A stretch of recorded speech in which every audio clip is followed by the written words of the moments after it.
කේචි රාම්‍යලතා ජයරත්න දයාබර මෞතුමිය තමන්ගේ ස්වාමියා වෙනුවෙන් විසූපෙන් සිත්තෙවුලෙන් තමන්ව හැරගිය පියාණන් පිළිබඳ ස්වාමියා පිළිබඳව ශෝකයෙන් පසුවන මොහොතක එවැගේම අපි බොහොම ආදරය කරන අපට බොහොම හිතවත් මధుශාන්ත දිල්ෂාන් අපේ සුදු පුතා කියලා අපි ආදරයෙන් ආමන්ත්‍රණය කරන අපේ සහෝදරයා එවැගේම චරණී පුෂ්පිකා ජයරත්න කියන සහෝදරිය ඇතුළු ඒ පවුලේ ඥාතීන් ශෝකයෙන් තමන්ගේ පියාණන්ගේ අභාවය සැලවූ මොහොතේ සිට මේ තමයි ජීවිතයේ ස්වභාවය කියලා හඳුනා ගනිමින් සිටින මොහොත. විශේෂයෙන්ම අද දවසේ අපි මේ මතක ධර්ම දේශනාව හත්වේ බණ කියලා අපි සාමාන්‍යයෙන් කියන්නේ මේ මතක ධර්ම දේශනාව සිදු කිරීම උදෙසා අද මේ නිවස්මයට වැඩම ආවදාළ අතිගෞරවනීය උඩුගම්පල හින්දිමාල ගම්පහ බවුන් පැලැස්ස නිර්මාතෘන් වහන්සේ එවැගේම රූපවාහිනී ගුවන් විදුලි දේශකයන්න් වහන්සේ නමක් ලෙස චිරප්‍රසිද්ධියට පත්ව සිටින එවැගේම දීර්ඝ කාලයක් තුළ අපත් සමග බොහොම සමීපව කටයුතු කරමින් net FM රේඩියෝවේ අපත් සමග සෙනසුරාදා සිටින තසපුව ධර්ම දේශනාව ධර්ම සාකච්ඡාව සිදු කරන තරුණ යතීන්ද්‍රයන්න් වහන්සේ නමක් වූ පූජනීය වන්දනීය වල්පොල ගෞතම ස්වාමීන් වහන්සේ අද මේ නිවාසයට වැඩම කොට සිටින්නේ ඒ උතුම් ධර්මානුශාසනාව වෙනුවෙන්. මහනුවර අස්ගිරි මහා විහාර වාසී අස්ගිරි මහා විහාරේ කර්මාචාර්ය යටිහලකල රාජ මහා විහාරාධිකාරී නෙල්ලිකල ජාත්‍යන්තර බෞද්ධ මධ්‍යස්ථානාධිපති එවැගේම ඓතිහාසික කූරගල රාජ මහා විහාරය ප්‍රතිනිර්මාණය කරමින් ජාතියට උරුම කර දෙන්නට මහත් වෙහෙසක් දරන පූජනීය වන්දනීය අපේ වතුරු කුමරේ ධම්මරතන හාමුදුරුවෝ නැතිනම් නෙල්ලිකල හාමුදුරන් වහන්සේ ප්‍රදාන සාදුතර මහා සංඝරත්නයේ නාසකයි. අද මේ පුණ්‍යවන්ත අවස්ථාව එළඹුණේ අපට ලෝතුරු තථාගතයන්න් වහන්සේගේ උතුම් ශ්‍රී සද්ධර්මයෙන් සැනහෙන අවස්ථා මේ ආසන්න කාලය තුල අහිමිව තිබෙන යෝගයක. විශේෂයෙන්ම මීට දින කිහිපයකට පෙර ආතුව මේ යන්නට යෙදුණු ජන්මාන්තරගත වන්නට යෙදුණු අපේ ඒ සුදු මල්ලියව නැත්නම් මధుශාන්ත දේශාන්ති දයාබර පියාණන් සිරිය ජයරත්න පියාණන් සැබවින්ම මහා පුණ්‍ය ස්කන්ධයකට හිමිකම් කියූ පියාණන් වහන්සේ නම. මොකද මේ වගේ කාලයක කොරෝනා වසංගතයේ විවිධ බලපෑම හමුවේ නිවසක හත්වගේ බණක් කියන්නට තිබෙන අවස්ථාව විරලයි. විරලයි නෙමෙයි, එහෙම අවස්ථා බොහෝම මේ කාලය තුල අපිට දකින්නට ලැබෙන්නේ නැහැ.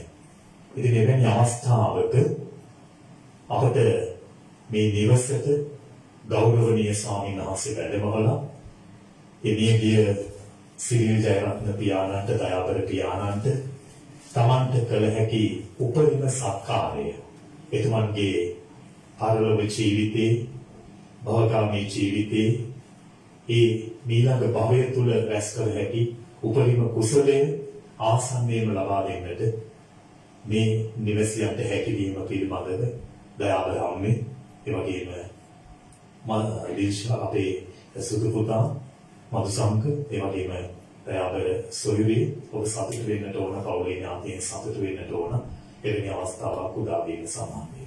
අපි බොහොම ගෞරවයෙන් සිහිපත් කරන්නට ඕන අපේ පූජනීය නෙල්ලිකල ස්වාමීන් වහන්සේ මේ පුවත කනවැකුණු මොහොතේ සිට අපට දැනුවත් කරලා ඒ පියාණන්ගේ ජීවිතය ආරක්ෂා කරගන්නට පවුලේ උදවියත් සමග එකතු වෙලා තමන් වටා ඒකරාශී වී සිටින තරුණ පිරිසත් ඒකරාශී කරගෙන මහත් පරිශ්‍රමයක් දරුවා. මේ ආසන්න කාලය තුල කොරෝනා වසංගතයේ පවතින කාලය තුල මෙවැනි උත්සාහයක් ලෙහෙසියෙන් පහසුවෙන් කාටවත් සිදු කරන්න බෑ. ඒ තරමටම ඔබ දන්නවා රටේ පවතින තත්ත්වය.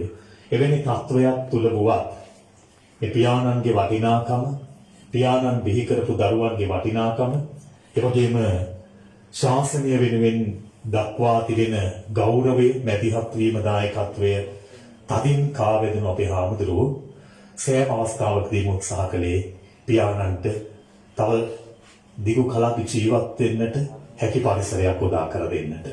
කොහොම නමුත් ඉපදින අප සියලු දෙනාටම අතහරින්නට බැරි, මගහැර යන්නට බැරි එකම සිදුවීම තමයි මරණය. මරණය මරන්නට පුළුවන් ධර්මයෙන්ම පමණයි.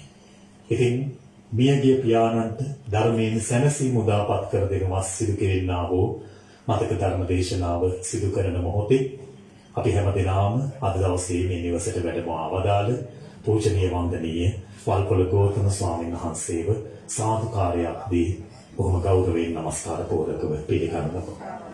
සාදු සාදු සාදු. විශේෂයෙන් අපි සිහිපත් කරන්නට ඕන අපේ පූජනීය වතුරු කුඹුරේ ධම්මරතන හාමුදුරන් වහන්සේ, ඒ වගේම මේ නිවසියන්, ඒ අතර විශේෂයෙන්ම අපේ මදුශාන්ත දිල්ෂාන් තරුණ මහත්මයාගේ තිබෙන හිතෛෂී භාවය නිසාම මේ නිවසට තමන්ගේ පියාගේ අභාවයේ සැලවූ මොහොතේ සිට රාජතාන්ත්‍රිකයන්ගේ පටන් බොහෝ ප්‍රභූ පිරිස් මෙන්ම අහලගම් 7ක ජනතාව එක්රාශී වුණා. බොහොම ශෝකයටපත් වුණා. එක් පැත්තකින් ශෝක වෙන අතරතුර අනෙක් පසින් සතුටටපත් වුණා. මේ පියාණන් ලංකාවේ ශාසනය වෙනුවෙන් ශක්තිමත්ව මෙහෙවර කරන්නට හැකි දරුවෙක්, පුතෙක් හදන්නට යෙදුනාය කියලා. දරුවන් හදන්නට යෙදුනාය කියලා. ඒ අතර අපි බොහොම හිතෛෂීව කටයුතු කරන අපේ කල්යාණ මිත්‍ර, අපේ මදුශංක දිල්ෂාන් පිළිබඳව සිහිපත් කරන විට නෙල්ලිගල ජාත්‍යන්තර බෞද්ධ මධ්‍යස්ථානයට මත්තෙන් අපි අතිහලගල රාජමහා විහාරයේ අපේ වතුරු කුඹුරේ ධම්මරතන හාමුදුරන් වහන්සේ මුණ ගැහෙන කාලේ ඉඳලා මිට වසර 8කට 10කට ආසන්න කාලයක ඉඳලා දැනහැන්නුකම් තියෙන, ඒ වගේම මේ කාලය පුරාවටම බොහොම හිතෛෂීව හැම අවස්ථාවකදීම Tamanට ලබා දෙන්නට පුළුවන් උපරිම දායකත්වයේ සහයෝගය ලබා දුන්නු.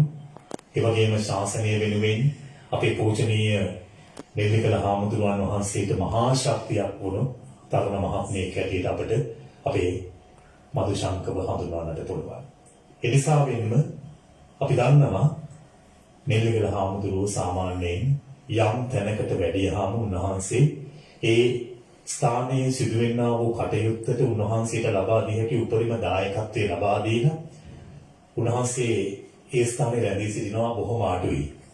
ඒත් අපි දැක්කා මේ මදුශංකගේ පියා අභාවයටපත් වූ මොහොතේ ඉඳලා, ඒ වගේම ඉනිබ්බිති මේ නිවසට දේහය රැගෙන ආපු මොහොතේ ඉඳලා අපේ හාමුදුරන් වහන්සේ දිවාරය නොබලා මේ නිවාසයේ සිටින Tamanගේ දයාබර මෞතුමිය ඒ දරුවන් සමග එකට එකතු වෙලා මේ Tamanගේම පියයි අභාවයටපත් වෙලා තිබෙන්නේ කියන හැඟීමක් ඇති කරගෙන ඒ පියාණන් වෙනුවෙන් කළ හැකි කළ යුතු සෑම යුතුයකමක්ම වගකීමක්ම නොපිරිහෙලා ඉටු කරන්නට යෙදෙනවා. ඒ නිසා අපි සිරිල් ජයරත්න දයාබර පියතුමන් හරිම වාසනාවන්තයි. බුදුරජාණන් වහන්සේගේ මගදී මහා සංඝරත්නයේ ආශිර්වාදයක් ලැබ තමන්ගේ අවසාන මොහොතක්, ඒ වගේම පරලොව ජීවිතයේ සැනසීම උදෙසා ඒ ස්වාමීන් වහන්සේලාගේ නිබඳවම ආශිර්වාදයට, ගෞරවයට පාත්‍ර වෙමින් උන්වහන්සේලා අභියසම කටයුතු කරන්නට ලැබීම.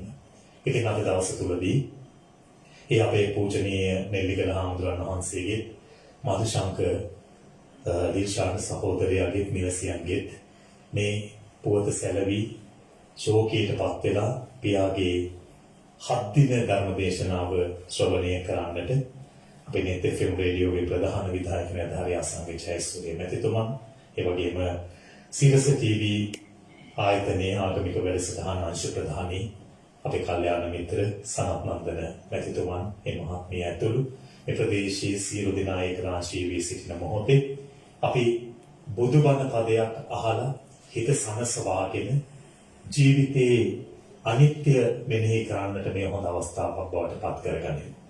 මීට දින දෙකකට පෙර ආතුව අපේ net FM රේඩියෝවේ රාත්‍රී 7ට සිඩ්නි තසපු වැඩසටහනේදී පෙරේදා දිනේදී අපේ පූජනීය වල්පොළ ගෞතම ස්වාමීන් වහන්සේ දේශනා කළා මේ කාල විපත්තිය පවතින කාලේ යම් කෙනෙකු මිය ගියාට පසුව මිය ගිය කෙනා වෙනුවෙන් සෝසුසුම් හෙළනවා හැරෙන්නට පුණ්‍ය කටයුතු සිදු කොට පරලොවින් සංග්‍රහ කරන්නට අවස්ථාවක් ලැබෙන අල්පතර ජනයා පිළිබඳව එවැනි අවස්ථාවක ඔබ බොහොම සතුටටපත් වෙලා අපේ ස්වාමීන් වහන්සේ වඩමවලා ඒ ධර්ම දේශනාව සිදු කරලා අපේ මිය ගිය දයාබර සිරිල ජයරත්න පියතුමන්ගේ ප්‍රාණකාරයාට ඒ පින් අනුමෝදන් කරන්නට සැරසෙන මොහොතේ මා ජීවිතේ සිදු කරන අප්‍රමාණ කුසලයේ එතුමන්ට අනුමෝදන් වේවායි කියන හිතින් චේතනාව පෙරදරි කරගෙන බණ අහන්නට සූදානම් වෙමු. පූජනීය වන්දනීය වල්පොළ ගෞතම ස්වාමීන් වහන්සේ අප කෙරෙහි අනුකම්පාවෙන් ඒ උතුම් වූ ධර්මය දේශනා කරන්නට ඔබ වහන්සේට මේ නිවසියන් වෙනුවෙන් ආරාධනා කරන මොහොතේ දැහැත් පිළිගන්වා ඒ ගෞරවනීය ආරයුම සිදු කරන්නට අපේ දයාබර හිතයිශී මధుශංක දේශාන් තරුණ මහත්මයාට බොහොමත්ම ගෞරවයෙන් ආරාධනා කරනවා දැහැත් පිළිගන්වලා තමන්ගේ නිවසේ සිසිදු කෙරෙනා වූ ධර්මානුශාසනාවට ආරාධනා කරන්නට. ඒ ආරාධනාව මතින් අපි හැමදෙනාම සාධනාවෙන් පවත්වා උතුම් ධර්මානුශාසනාව ශ්‍රවණය කරමු. අවසරයි ස්වාමීන් වහන්සේ. සාදු සාදු සාදු.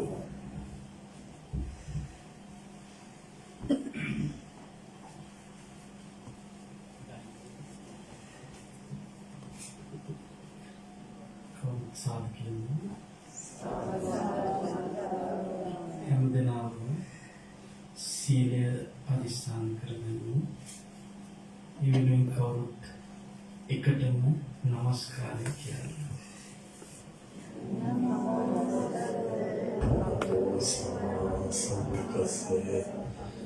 නමෝ තස්සේ භගවතු වරහතෝ සම්මා සම්බුද්දස්සේ නමෝ තස්සේ භගවතු වරහතෝ සම්මා සම්බුද්දස්සේ බුද්ධං සරණං ගච්ඡාමි බුද්ධං සරණං ගච්ඡාමි ධම්මං සරණං ගච්ඡාමි ධම්මං සරණං ගච්ඡාමි සංඝං සරණං ගච්ඡාමි සංඝං සරණං ගච්ඡාමි ဒ ුතියම්පි බුද්ධං සරණං ගච්ඡාමි ဒုတိယံ පි බුද්ධං සරණං ගච්ඡාමි ဒ ුතියම්පි ධම්මං සරණං ගච්ඡාමි ဒုတိယံ පි ධම්මං සරණං ගච්ඡාමි ဒ ුතියම්පි සංඝං සරණං ගච්ඡාමි ဒုတိယံ පි සංඝං සරණං ගච්ඡාමි තතියම්පි බුද්ධං සරණං ගච්ඡාමි တတိယံ පි බුද්ධං සරණං ගච්ඡාමි තතියම්පි ධම්මං සරණං ගච්ඡාමි တတိယံ පි ධම්මං සරණං ගච්ඡාමි තතියම්පි සංඝං සරණං ගච්ඡාමි တတိယံ පි සංඝං සරණං ගච්ඡාමි පාණාතිපාතා වේරමණී සික්ඛාපදං සමාදියාමි පාණාතිපාතා වේරමණී සික්ඛාපදං සමාදියාමි අදින්නාදාන වේරමණී සික්ඛාපදං සමාදියාමි අදින්නාදාන වේරමණී සික්ඛාපදං සමාදියාමි කාමේසු මිච්ඡාචාරා වේරමණී සික්ඛාපදං සමාදියාමි කාමේසු මිච්ඡාචාරා වේරමණී සික්ඛාපදං සමාදියාමි මුසාවාදා වේරමණී සික්ඛාපදං සමාදියාමි මුසාවාදා වේරමණී සික්ඛාපදං සමාදියාමි සුරාමේර මජ්ජපමාදට්ඨාන වේරමණී සික්ඛාපදං සමාදියාමි සමාධියේ පංචමාදඨාන වේරමණී සික්ඛාපදං සමාදියාමි සාදු සාදු සාදු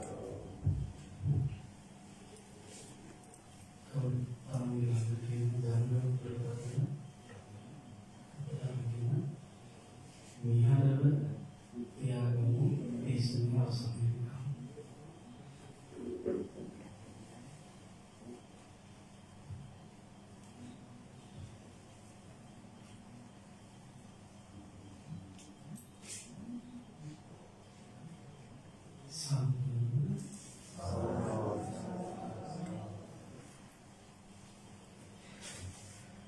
නමෝ තස්ස භගවතු අරහතු සම්මා සම්බුද්දස්ස නමෝ තස්ස භගවතු අරහතු සම්මා සම්බුද්දස්ස නමෝ තස්ස භගවතු අරහතු සම්මා සම්බුද්දස්ස සාදු සාදු සාදු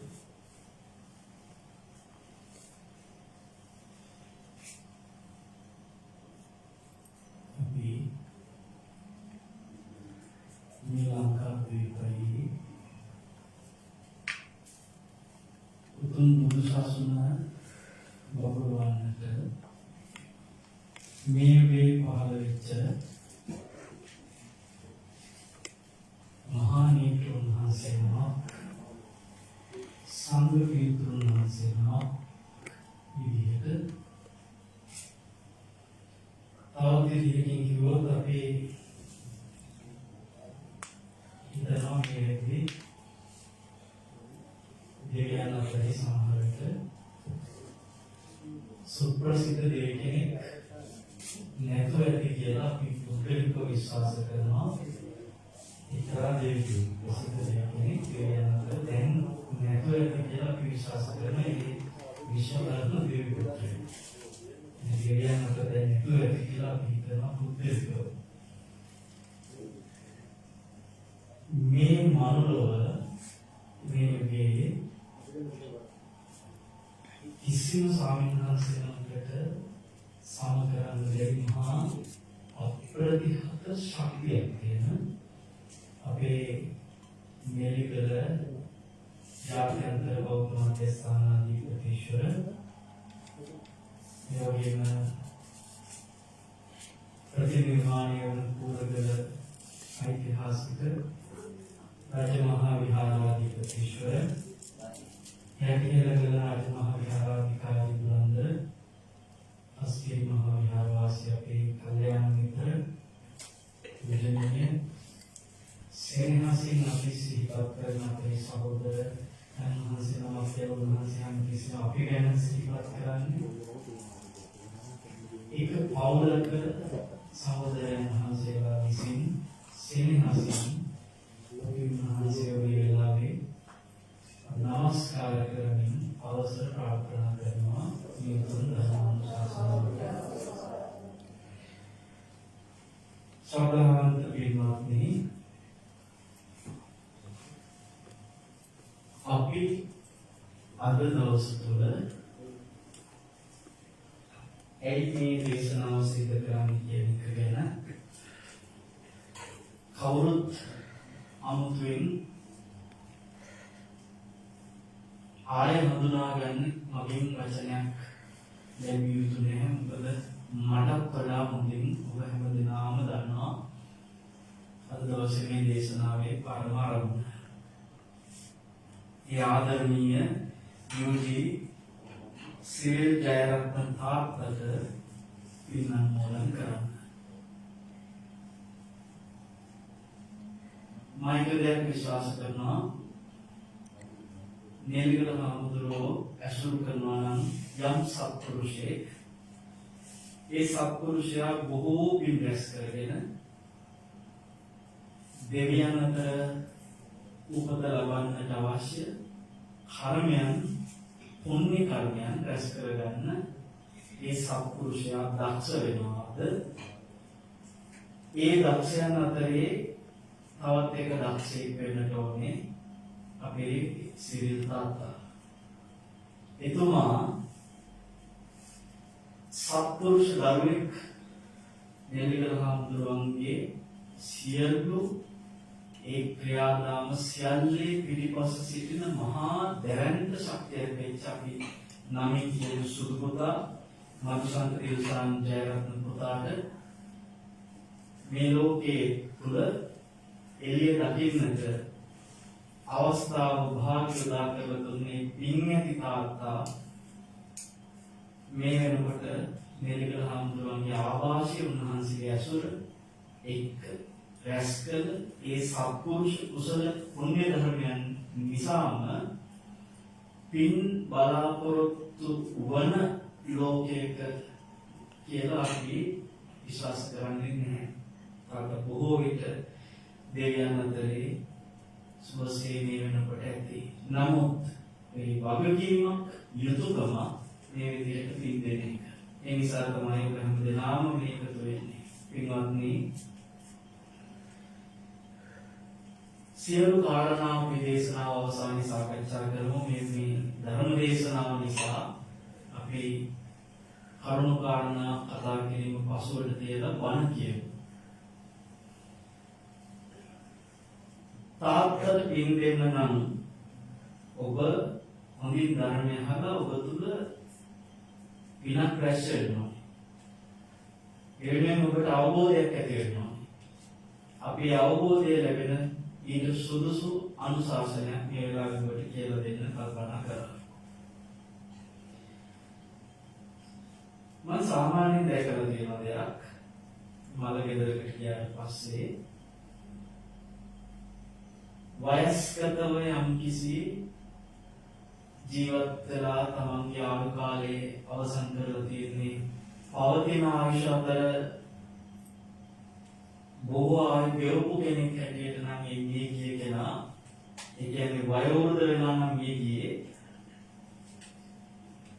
බොහෝ දෙනා එතකොට කියනවා අකාලේ මැරිච්ච කෙනෙක් නෙමෙයි, සුදුසු කාලේ ආයුෂ අවසන් කරලා තමයි මැරුණේ කියලා. හැබැයි අපි දැකලා තියෙනවා කවුරු හරි කෙනෙක් පුංචි වයසේදී මැරුණොත්, තරුණ වයසේදී මැරුණොත්, එහෙම නැත්නම් අවුරුදු 40 50 වගේ ඉක්මවා ගිහිල්ලා මධ්‍යම වයසකදී වගේ මැරුණොත් මිනිස්සු කියනවා අකාලේ මැරුණා කියලා. මේ රටේ බොහෝ දෙනා අපි දැකලා තියෙන්නේ අකාලේ මැරෙනවා කියලා හිතන්නේ වයස්ගත වෙන්නට පෙර මැරෙන එකට. මිනිස්සු හිතනවා වයසට කියලා මැරුණාට පස්සේ ඒ සුදුසු ආයුෂ ගෙවලා අවසන් කරපු කාලේ එයා මැරුණා කියලා. මේක සම්පූර්ණ මුලාවක්. පින්වත්නි, ඔබට ඒ මුලාව ගැන හොඳින් වැටහෙන වටිනා කාරණාවක් අද දවසේ කියන්නේ. මේ අකාලේ මැරෙනවා කියන එක ඔබ හිතන එකට වඩා ටිකක් වෙනස්. සුදුසු කාලේ මැරෙනවා කියන එකත් ඔබ හිතනකට වඩා ගොඩාක් වෙනස්. ඇත්තටම මේ මරණය කියන එක අකාල මරණයක් වෙන්නේ කොයි වයසේද, කොයි විදිහටද, කොහොමද කියන එක ගැන අපි මේ වෙලාවේ සාකච්ඡා කරමු.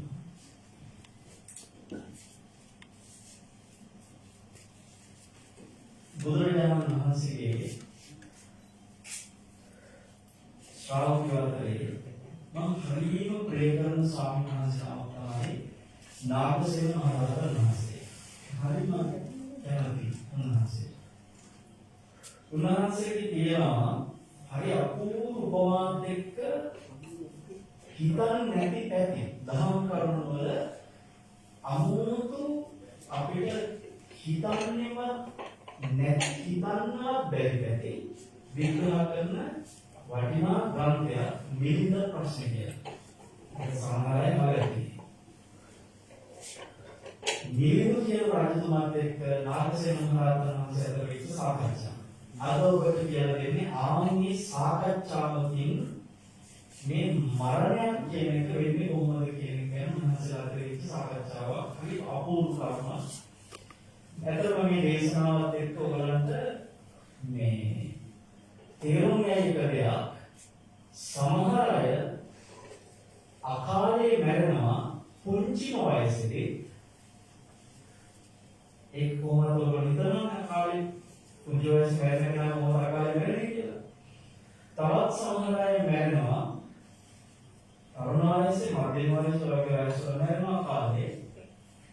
ඒ විතරක් නෙමෙයි පින්වත්නි, වයෝවෘද්ධ වෙලා අකාලේ මැරෙන අය ඉන්නවා.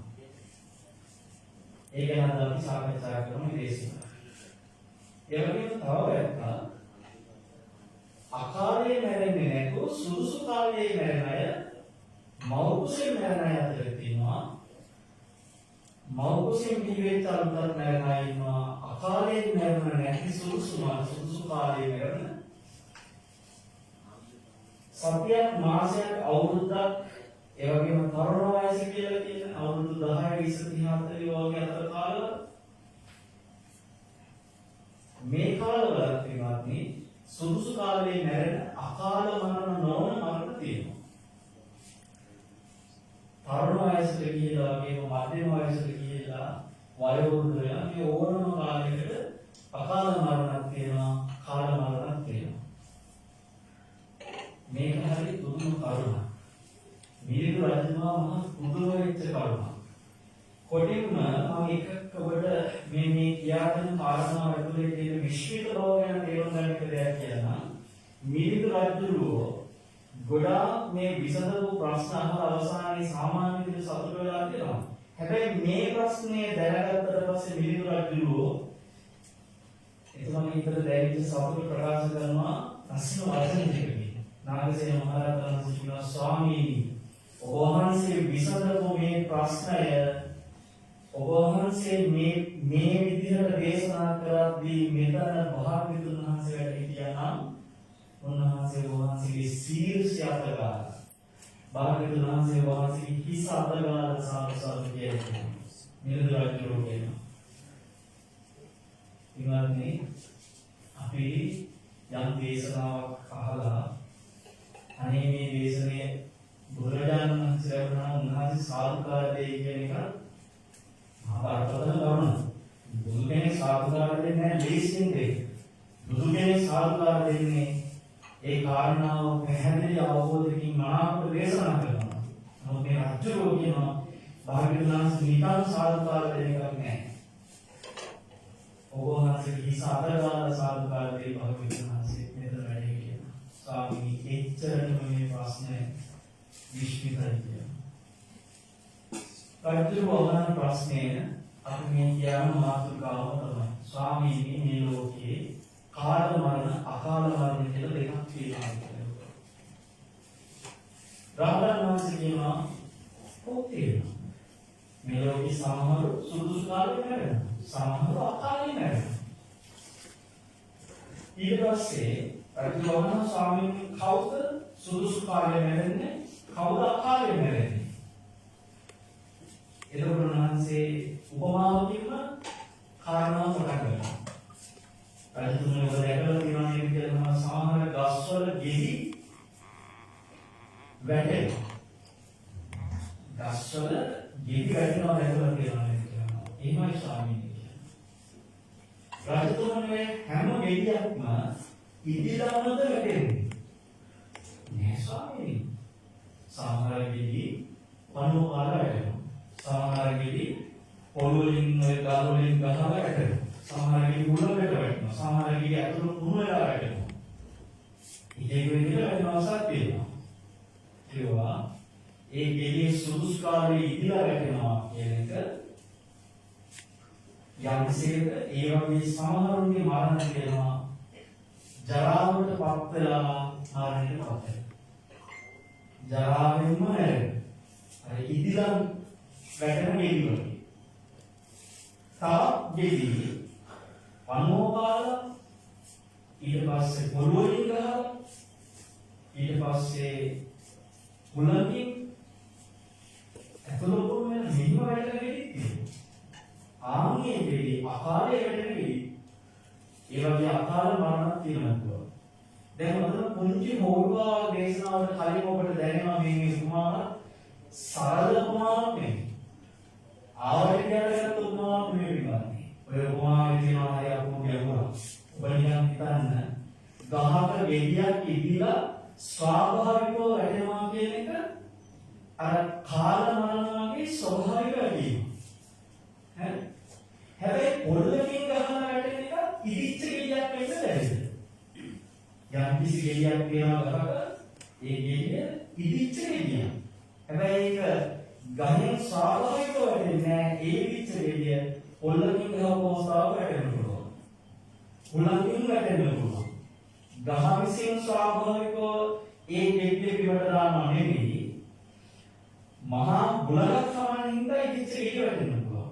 අන්න ඒ වගේ පින්වත්නි වැටිච්ච ගෙඩිය ඉදුණාද අමුද කියන එක මත නෙමෙයි මේක සුදුසු කාලේ වැටිච්ච ගෙඩියක්ද නැත්නම් අකාලේ වැටිච්ච ගෙඩියක්ද කියන එක තීරණය කරන්නේ.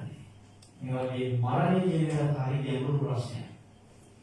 කෙනෙක්ගේ මරණයක් දැකලා අපි හිතනවා මෙයා නම් අකාල මරණයක් නෙමෙයි.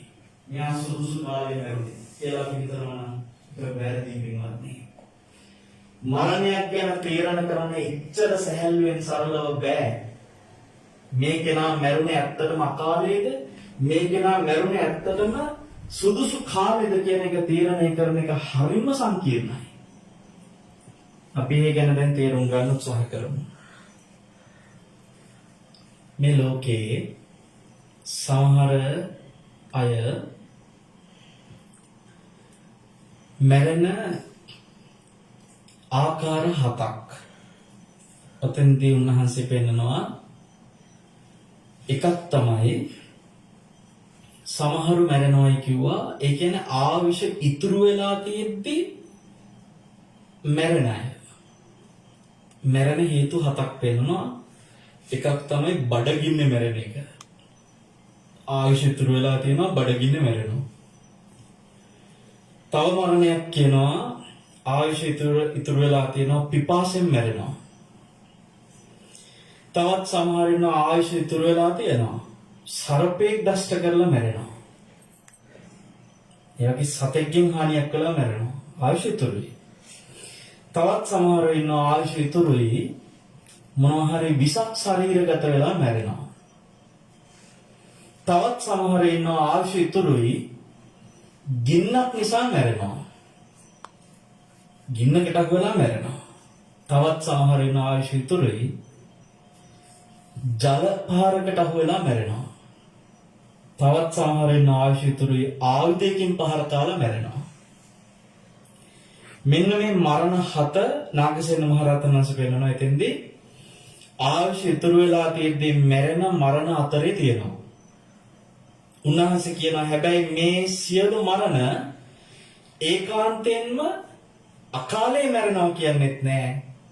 සුදුසු කාලේ මැරෙනවා කියන්නේත් නෑ. ආයුෂ ඉතුරු වෙලා මැරුණත් ඒවා ඒකාන්තයෙන් අකාලේ මරණ කියන්නත් බෑ.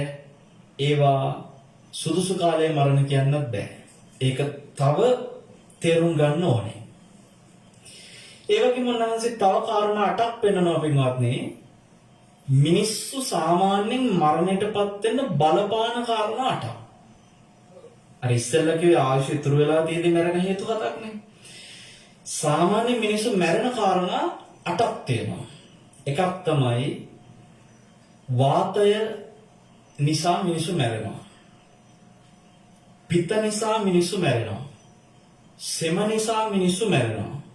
මම හිතන්නේ තාත්තගේ මරණය සම්බන්ධවට මදුසංක පුතා කියනකොටත් කිව්වා මේ සෙම සම්බන්ධ කාරණාව මිනිස්සු සෙම නිසා මැරෙනවා. මේ කොරෝනා එක කතා කරනකොටත් අපිට උතන තියෙනවා මේ කාරණා 8 ඇතුලේ කරුණු. වාතය නිසා, පිත්ත නිසා, සෙම නිසා. ඊට පස්සේ පින්වත්නි සන්නිපාත නිසා මිනිස්සු මැරෙනවා. ඍතු විපර්යාස නිසා මිනිස්සු මැරෙනවා. ඒ වගේම මේ ශරීරයේ වැරදියට පරිහරණය කිරීම නිසා මිනිස්සු මැරෙනවා. යම් යම් උපක්‍රම නිසා මිනිස්සු මැරෙනවා. කර්මය නිසා මිනිස්සු මැරෙනවා. ඔය විදිහට මිනිස්සු මැරෙන හේතු කීපෙකුත් උන්වහන්සේ තෙන්දි පෙන්නනවා. දැන් මේ ටික ඔක්කොම නිකන් හරියට අර උයන්න කෙනෙක් සූදානම් වෙලා තුන පහ ටික ලෑස්ති කරලා පහේ අවශ්‍ය දේවල් වගේම එළවලු කපලද කියලා වලන් ටික හොදලා ලිපපත්තු කරලා ලෑස්ති වෙනවා වගේ වැඩ. උන්වහන්සේ මේ වගේ කාරණා 7ක් තියෙනවා මේ වගේ කාරණා 8ක් තියෙනවා කියලා මේ ටික ඔක්කොම සූදානම් කරගන්නවා තමන්ගේ කාරණේ දේරුම් කරන්න. ඔය ටික කරලා උන්වහන්සේ ලස්සන උපමා ගණනාවක් එක්ක විග්‍රහ කරනවා පින්වත්නි මේ කාරණාව. හැබැයි මේ සියලුම උපමා මම මෙතෙන්දී ඔබට කියන්න උත්සාහ කරන්නේ මොකද ඒක උපමා ගොඩාක් තියෙනවා. උපමා ගොඩාක් කියන උන්වහන්සේට සිද්ධ වුණේ රජ්ජුරෝ කොච්චර කිව්වත් එක උපමාවක් කියලා විස්තර කරනවා රජ්ජුරුවෝ නිකන් තේරුන්නේ නැහැ වගේ ඉන්නවා. ආයෙත් උන්වහන්සේ උපමාවකින් තේරුම් කරනවා ආයෙත් තේරුන්නේ නැහැ වගේ ඉන්නවා. මේ විදිහට ස්වාමීන් වහන්සේව වාර ගානක් උපමා කියනකම් රජ්ජුරුවෝ තේරුන්නේ නැහැ වගේ ඉන්නවා. අන්තිමේදී කියනවා ස්වාමීනි මට පළවෙනි උපමාවෙන්ම තේරුණා. ඔබ වහන්සේගේ මේ උපමා අහන්න ඕන හින්දා මම තේරුන්නේ නැහැ වගේ හිටියා කිව්වා. ඉතින් ඒ නිසා මම මෙතන අපිට කතා කරලා යුතු කාරණා මේ අර්ථයට වැඩි කාලයක් අරගන්නවා. අර උපමා සියල්ලම මේ වෙලාවේ කතා කර ඉන්නේ නැහැ. පින්වත්නි ස්වාමීන් වහන්සේ ඉස්සෙල්ලා මොතෙන්ද කියනවා මේ ලෝකේ සමහර සුදුසු කාලයේ මැරෙනවායි කියලා කියන මරණ අතරෙත් ඇතැම් මරණ තියෙනවායි කිව්වා සමායික මරණ කියලා මරණ. මොකක්ද මේ වචනේ? සමායික මරණ. මේ සමායික මරණ කියලා කියන මරණවල ස්වභාවය තමයි යම් කිසි කෙනෙක් මනුස්ස ලෝකේ ඇවිල්ලා තියෙන්නේ යම් කර්ම දායාදයකින් ඒ කර්මය ගෙවලා මැරිලා යන්න. එයාට තියෙනවා කර්මයක් ඒ කර්මය ගෙවන්නමයි ඇවිල්ලා තියෙන්නේ. එතකොට ඒකේ අර ස්වාමීන් වහන්සේ මුලින් කියපු කාරණා හතට ගලප පෙන්නනවා මෙහෙම. ඔන්න මම මේ හතකින් එක කියන්නම්. යම් කෙනෙක් පින්වත්නි කාව හරි අතීත ආත්මික බඩගින්නේ මරලා තියෙනවා. හරිද? කවුරු හරි කෙනෙක් අතීතේ යමෙක්ව බඩගින්නේ මරලා. දැන් මොකද වෙන්නේ? එයාව බඩගින්නේ මරපු කර්ම විපාකේ නිරේපදීපදී තිරිසන් ලෝකවල නොඑක ආත්මවල විපාක ගෙවලා අන්තිමටම ඉතුරු වෙනකොට ගොඩාක් දුගතිය යන කර්මවල ඉතුරු වෙන ටිකක් ගෙවනවා සාමාන්‍ය මනුස්ස ලෝකවල ඇවිල්ලා. මේක සුගතියක් නේ. සුගතිය ගෙවන්නේ ඉතුරු වෙච්ච ටිකක්. ඒ ඉතුරු වෙච්ච කර්මවල මහා කර්ම ටික ගෙවලා තියෙන දුගතිය. දැන් ඔයගොල්ලෝ දැකලා තියෙන මනුස්ස ජීවිතවල සමහරව හිතා ගන්න බැරි කර්ම ගෙවනා ඉන්නවා. මට එක කෙනෙක් හම්බුණා හඳුන් කෝරු විකුණනවා තාත්තයි අම්මයි. මේ තාත්තයි අම්මයි හඳුන් කෝරු විකුණ යනකොට දවසක් අපි ඉන්න තැනටත් ඒ තාත්තයි අම්මයි ආවා. කියනවා හාමුදුරුවනේ අපිට දුවෙක් ඉන්නවා. දුවට අවුරුදු 30 ගාණක්. අපේ හාමුදුරුවනේ දුව අවුරුදු 30 ගානටම නැගිටලා නැහැ. ඒ කියන්නේ මේ වාඩි වෙලා හෝ බිම හෝ කියන එක නෙමෙයි. අවදි වෙලා නැහැ. අවුරුදු 30 ගානටම ඒ දුව නිදි. උපන්දා ඉඳන්ම නිදි. කෑම කන්නේ මේ අම්මලා තාත්තලා හෝ වැඩිහිටියෙක් කවුරු හරි කවනවා. අර මිනිස්සු ඔබ දැකලා ඇති සමහරු තමන්ගේ ගෙදර ඉන්න පොඩි ළමයි නිින්ද ගියාට පස්සේ නිින්දෙන් නැගිට්ටෝලා නිදිමතේම කවන අවස්ථාව දැකලා ඇතිනේ නේ. අර ළමයා දන්නෙත් නැහැ කෑවා කියලා නිින්දෙන් කනවා. එයාලා කවන්නේ නිින්දෙන්. ඒ වගේ මේ කියන අවුරුදු 30 ගානේ දුවට අවුරුදු 30 ගානම කවලා තියෙන පින්වත්නි නිින්දෙන්. ඒ දරුවා නිදි. දැන් මේ අම්මයි තාත්තයි හඳුන් කුරු විකුණ යනවා ආච්චි තමයි අර දරුවා බලාගන්නේ එයාව කවන්නේ. එතකොට කාපුව වැසිකිලි කැසිකිලි යන්නේ නිින්දෙන්. ඔය හිතන්න කොහොම කර්මයක් ඇද්ද? අවුරුදු 30 ගානක් අවදි වෙලා නැහැ කියනකොට. දැන් අපි නම් සමහර අයගේ කර්මවල බරපතලකම දකිනවා සමහරු ඇස් පේන්නේ නැතුව ඉපදෙලා ಜಾති අන්ධයි. උපන්දා ඉඳලා ඇස් පේන්නේ නැහැ. දැන් අපිට හරි දුකයි. අපි කල්පනා කරනවා මේ මිනිස්සයා අපිට මේ පේන රූප මේ මිනිස්සයා ඉපදිච්ච දවස් ඉඳන් දැකලා නැහැ නේ කියලා. හැබැයි පින්වත් මේ මිනිස්සයා රූප විතරයි දැකලා නැත්තේ. ඒ මිනිස්සයා මේ ලෝකේ ශබ්ද අහලා තියෙනවා, මේ ලෝකේ ජීවත් වෙනවා, මේ ලෝකේ සිද්ධ වෙන දේවල් ඇහෙනවා දන්නවා. උපදින්න සම්ද උනාට. ඔබ එතකොට හිතන්න අර අවුරුදු 30 ගානම නිදි කියන ඒ කෙනා උපදින් ඇස්සන්ද කෙනෙකුට වඩා මොනතරම් කර්මයක් ගෙවනවද? ඉතින් ඉපදුනේ නැහැ වගේ. අපි මේ ජීවිතේ විවිධ සතුට දුක මොනවා වෙන්නත් අපි ජීවත් වෙන්න කැමතියි. ඕගොල්ලෝ සමහර විට හිතේ ඒකත් එක අතකට මොකක් සැපක් වගේ ඇතින් විදි කියන එක කියලා හිතෙන්න පුළුවන් කෙනෙකුට. මොකද කෙනෙකුට හිතේ අපි දුක් විඳිනවා මේ මිනිස්සුන්ට මෙලොව දුකක් නැහැනේ හම්බ කරන්න දුක් විඳින්න ඕනේ. දැන් කොරෝනාව ඒත් ඔය ළමයා දන්නේ කොරෝනා කියලා නිදිනේ කියලා ඔබට හිතේ ඉතින් අපි විඳින දුක් එයා විඳින්නේ නැහැ කියලා. දැන් ඔබට හිතනවාද තව දවසක්වත් ජීවත් වෙන්නේ දැන් මැරෙලා යන්න ඕනේ කියලා හිතනවාද සාමාන්‍යයෙන්? අපි කරදරයක් ඇවිල්ලා එහෙම හිතුවත් අපිට ඇතුලෙන් තියෙනවා ජීවත් වෙන්න ඕනකමක් නේ. මිනිසුන්ට තියෙනවා තව ජීවත් වෙන්න ඕන. සත්තු දුක් විඳින ආත්මවල ඉන්නවා. නමුත් ඔබ බලන්නේ මේ සතා කැමතිද මැරෙලා යනවට? නෑ. සමහර ආගම් වල තියෙනවනේ මතයක් මේ දුක් විඳින සතාව ඒ ආත්මෙන් මුදව ගන්න තියෙන සතාව මරලා කියලා. ඒ වගේ ආගමික මත තිබ්බට අපි දන්න ඕනම සතේ තව දවසක් හරි ජීවත් වෙන්න කැමතියි. ඕනම සතේ. ඒ කියන්නේ මේ ලෝකේ ජීවත් වීම කියන එකට සත්‍යයක් කැමතියි. ඉතින් අර දරුවා නිදි කියන්නේ පින්වත්නි ජීවත් වීමක් නෑ. මෙලෝදියක් දන්නේ නෑ. කෑමක් හරියට කන්න දන්නේ නෑ. හැමදේම නිකන් මේ කවුන යන්ත්‍රයක් වගේ. කර්ම මිනිස් ලෝකයේ ඇවිල්ලා මහා අමුතු කර්ම ගෙවන අය ඉන්නවා. ඔබ හොඳට මතක තියාගන්න ඔය ගෙවන කර්මත් එක්ක බලමු අපි කොච්චර වාසනාවන්තද කියලා ඔබට හිතෙන අය මේ ලෝකේ ඕන තරම් ඉන්නවා. හැබැයි පින්වත්නි ඔය මනුස්ස ලෝකේ ගෙවන හැම කර්මයක්ම ඉතුරු වෙච්ච කර්ම. ඉතුරු වෙච්ච.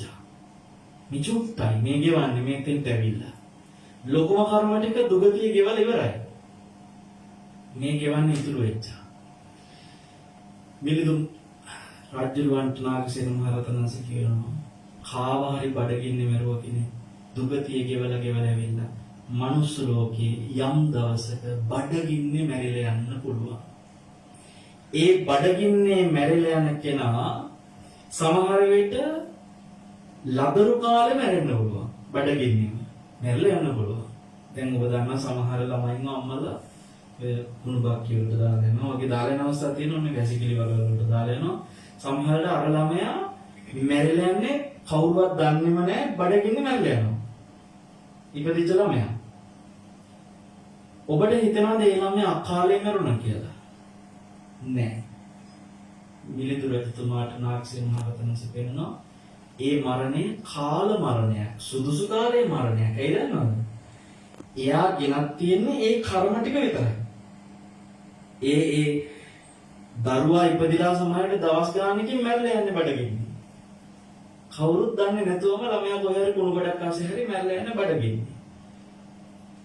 ඒ ළමයාට තීච්ච ආයුෂ ඉච්චරයි. එතකොට ඒ ආයුෂ ටික එතන ගෙවලා ඉවර කරලා එයා මැරලා යන නිසා ලදරු කාලේ මැරුණත් ඒක අකාල මරණයක් නෙමෙයි පින්වත්නි. හැබැයි කර්ම විපාකයෙන් මැරෙන්නේ. මේ හරියටමයි. ඊට පස්සේ ඕක ලදරු කාලේ කියන එක උදාහරණයක් ගත්තේ ඒක මධ්‍යම කාලේ, තරුණ කාලේ, ඕනම කාලෙක. මිනිස්සු බඩගින්නේ මැරලා යන අවස්ථා තියෙනවා මේ ලෝකේ සමහර අය. ඒ අර කර්මයක් ගෙවනවා.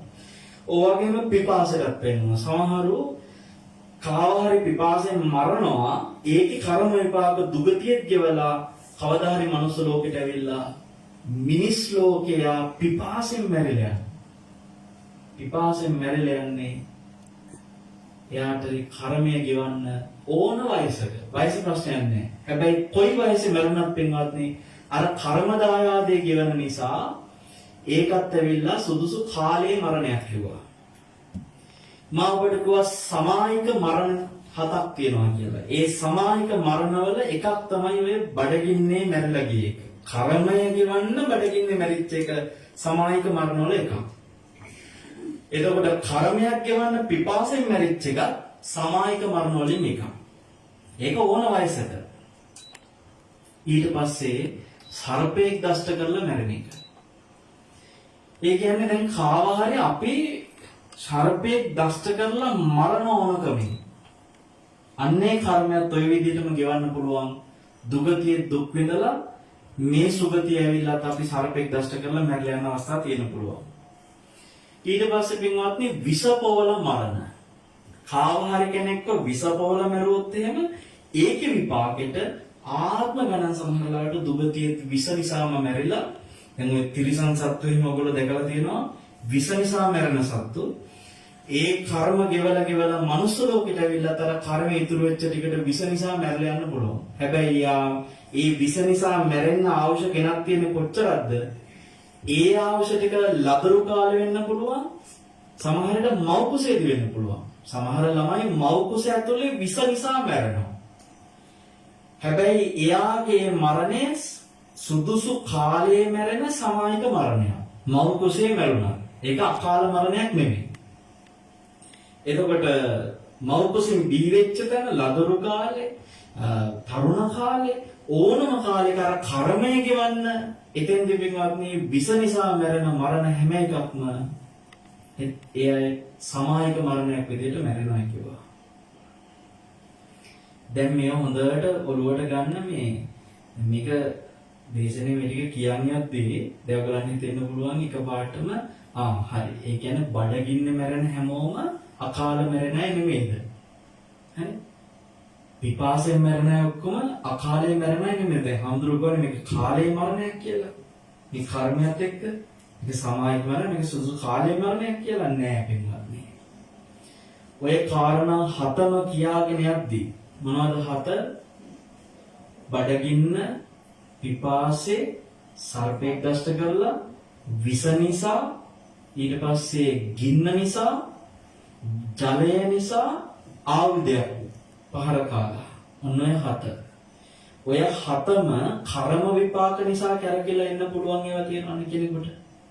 අපි කාවා හරි ඔය ක්‍රම වලින් මරලා ඒක පෙරලා අපිට එනවා. දැන් අපි මෙහෙම නිකන් හිතමු. සාමාවතී ගම් උදාහරණයකට. සාමාවතී අමුවේ පිච්චිලා මැරුණේ ගින්නකින්ද නැද්ද? ගින්නකින්. ඒ කියන්නේ මාලිගාවම ගිනි තිබ්බා මගන්දියා. දැන් 500ක් යාළුවොත් එක්ක ගින්නට පිච්චිලා මැරුණා. මට කියන්නේ මැරුණේ තරුණ වයසේද, මධ්‍යම වයසේද, වයෝවෘද්ධ වෙලාද? සාමාවතී මැරුණේ තරුණ වයසේ. සාමාවතී තරුණ වයසේ පිච්චිලා මැරුණා. හැබැයි පින්වත්නි නාගසේන මහරහතන් වහන්සේගේ මේ විශ්මිත විවරණයෙන් තේරෙනවා සාමාවතී මැරිලා තියෙන අකාල මරණයක් විදිහට නෙමෙයි. දැන් අපි එහෙම එකකට පින් දෙන්න බණ කිව්වා නම් අපි කියයි මෙවන් අකාල මරණ හතුරෙකුටවත් නොවේවා කියයි. හැබැයි ඒක සුදුසු කාලයේ සමායික මරණවල එකක්. ඇයි ඒ? සාමාවතී ගෙව්වේ පින්වත්නි කර්ම විපාකයක දායාදයක් විදිහටයි ඒක. එතකොට මෙන්න මේ කර්ම විපාක නිසා සමහර අය එක එක වයසවල ඒ කර්මය ගෙවමින් ජීවිතය අතාරින අවස්ථා තියෙනවා. මම ඔබට අපේ කාලේ දන්න සිද්ධියක් කියන්නම්. සාමාවතීලා ඒ කාලේනේ. මේ කාලේ දන්න සිද්ධිය. ඔබ දන්නවා දරණාගම කුසලධම්ම හාමුදුරුවෝ.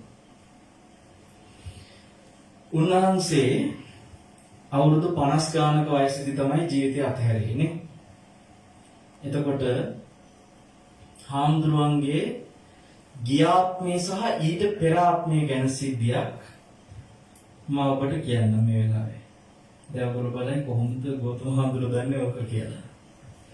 මට මේක ඊටාම විශ්වාසවන්තවම මේ කියන්නේ හාමුදුරුවන්ගේ අම්මා සහ හාමුදුරුවන්ගේ එක්කුස නේගල හාමුදුරුවෝ කියන විදිහට දෙපාරකට උපන් මේ නංගි තමයි මට මේ විස්තරය කිව්වේ. උන්වහන්සේගේම නංගි. නංගි අම්මයි. ස්වාමීන් වහන්සේ මේ කාරණේ තේරුම් අරගෙන හිටපු දෙයක්. පින්වත්නි, උන්වහන්සේ අවුරුදු 9ක වයස වෙනකොට දරණාගම කුසලධම්ම හාමුදුරුවෝ අවුරුදු 9ක වයස වෙනකොට ජීවිතේට බත් ඇටයක් කාලා නැහැ. පුංචි කාලේ. අවුරුදු 9ක් වෙනකම් බත් කාලා නැහැ. ඒ සාමාන්‍යයෙන් අපි කියන අවුරුදු 9 කියන 4 වසරේ වයසේ ළමෙක් නේ. ඔබ හිතන්නකො නිකන් 4 වසරේ වයසේ ළමෙක් බත් කන්නේ කිව්වොත් කවදාවත් බත් කන්නේ. ඒ කියන්නේ බත් දකිනකොට කෑ ගහලා දුවනවලු. හඬනවලු. බත් වල බයයිලු. බත් කන්නේ. ජීවිතේ හා පුරා කියලා ගන්න කාලේ කියලා මේ බත් කාලා තියෙන අවුරුදු 9 පස්සේ. මේ සිද්ධිය ලොකු ප්‍රශ්නාර්ථයක් වෙලා තිබිලා තියෙනවා උන්වහන්සේගේ පවුල හැමෝටම. ඇයි වුනේ කියලා. හාමුදුරුවෝ එක්තරා ක්‍රමයකින් ඔය මහාන වුණාට පස්සේ ආරංචියක් උන්වහන්සේට ලැබිලා තියෙනවා. උන්වහන්සේ පෙර ජීවිතයේදී මහාන වෙලා ඉඳලා තියෙනවා කියලා. මගේ මතකයේ හැටියට පාදුක්ක පැත්තේ පන්සලකද කොහෙද? අවුරුදු 20 ගානක වයසේදී උන්වහන්සේ අපවත් වෙලා තියෙනවා පෙර ආත්මේ. මහාන වෙලා ඉද්දී. ඒ කියන්නේ උන්වහන්සේ මේ ආත්මෙ නෙමෙයි ඊළඟා ගියේ පෙර ආත්මෙත් මහාන වෙලා අවුරුදු 20 ගානකින් අපවත් වෙලා. සිද්ධිය මොකද්ද?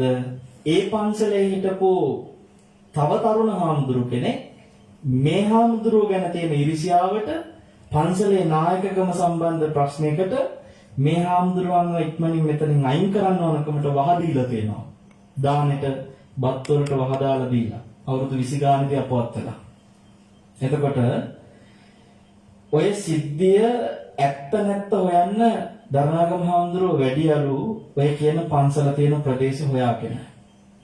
දැන් මේ කාලේ හැටියට ගත්තොත් එහෙම අවුරුදු 50කට 60කට උඩදි වෙච්ච සිද්ධියක් නෙමේක. හරි.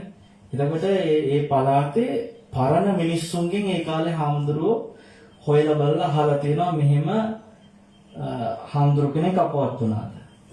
මේ Facebook වල අනම්මනම් යන කාලයක් නෙමෙයි ඔය කාලේ. ගමේ මිනිස්සු දන්න සිද්ධියක්. එහෙම ඉඳලා හාමුදුරු කෙනෙක් අපවත් වෙලා. ඒ සිද්ධිය තහවුරු කරගෙන තියෙන උන්වහන්සේ. එතකොට පින්වත්නි, ඒ පෙර ආත්මයේ සම්බන්ධව මහාන වෙලා හිටිය කියලා විස්තරේ කියපු අය ඊට පෙර ආත්මෙ ගැන විස්තරයක් කියලා තියෙනවා. ඒ කියන්නේ ගිය ආත්මෙට කලින් ආත්මෙ ඉපදිලා ඉඳලා තියෙන ඉන්දියාවේලු. ඉන්දියාවේ අවුරුදු 9ක පුංචි දරුවගේ වයසේදී බිලි පූජාවකට මේ ළමයාව මරලා තියෙනවා. ඉන්දියාවේදී. අම්මට හිටපු එකම දරුවා අම්මා ඒ දුකට කන්දකින් පැනලා මැරිලා එදා ආත්මේ ඉන්දියාවේදී. එතකොට ඔය සම්පූර්ණ සිද්ධිය උන්වහන්සේ දැනගෙන ඉඳලා තියෙනවා. ඔන්න බලන්න එතකොට ගිය ආත්මෙට කලින් ආත්මේ පුංචි වයසේදීම ජීවිතය අතහැරනවා. ගිය ආත්මේ අවුරුදු 20 ගානකදී ජීවිතය අතහැරනවා. මේ ආත්මේ අවුරුදු 50 ගානකදී ජීවිතය අතහැරනවා. ටිකින් ටික වුණා තේරෙන්නේ නැති යම් කර්මයක් ගෙවමින් ඇවිල්ලා තියෙනවා කියන එකක්. අපි හැම කෙනෙකුගේම ජීවිතවල පිටිපස්සේ මෙහෙම කතාවක් තියෙනවා වෙනවත්නේ. හැබැයි එකක් තේරුම් ගන්න. ඒක මරණයක්වත් උන්වහන්සේට අකාල මරණ වෙන්න බෑ හැම බැලුවොත් එහෙම. දැන් සමහර වෙලාවට අපිට මේකෙදි ඔය බඩගින්නෙන් පිපාසෙන් ඊට පස්සේ සර්පෙක් දෂ්ට කරලා විස නිසා, ගින්න නිසා, ජලය නිසා. දැන් ජලය ගිලලා මැරෙනව අතරෙත් ඔය ප්‍රශ්නේ තියෙනවා කියනවා. ඒතර ජලය ගිලලා මැරෙන්න පුළුවන් පොඩි ළමෙක්, තරුණ වයසක ළමෙක්, මධ්‍යම වයසක ළමෙක්, වයසට ගිහිල්ලා හෝ මැරෙන්න පුළුවන්. අර කර්මය ගෙවලා අවසන් කරන තැනදී නම් ඒ ජලය ගිලලා මැරුණේ ඒක අයිති වෙන්නේ නැහැ මොන මරණයකටද? අකාල මරණයකට අයිති වෙන්නේ නැහැ. මොන වයසේදී මැරුණා. ඒ කර්මය අවසන් කරන්න නම් ඒ මරණය උනේ. හොඳයි පින්වත්නි, ජලයෙන් පස්සේ ඊට පස්සේ ආයුධකින් පහර කාලා මැරෙන එක ඔය හතම ඔය සමායික මරණ හත විදියට පෙන්නනවා.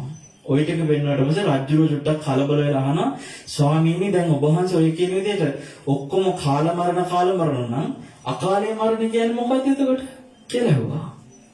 මොකක්ද ඒතර අකාලේ මරනවා කියන විදිහට ඔක්කොම කාලා මරණ නම් ස්වාමීන් වහන්සේ පෙන්නනවා.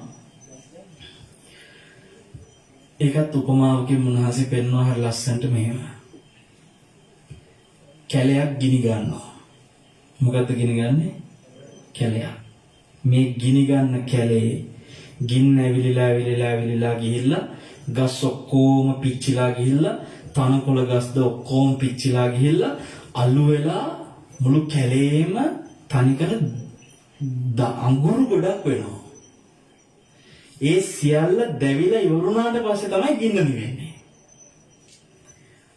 අන්න ඒක උපමා කළා උන්වහන්සේ කාල මරණයට. තව ගින්නක් තියෙනවා.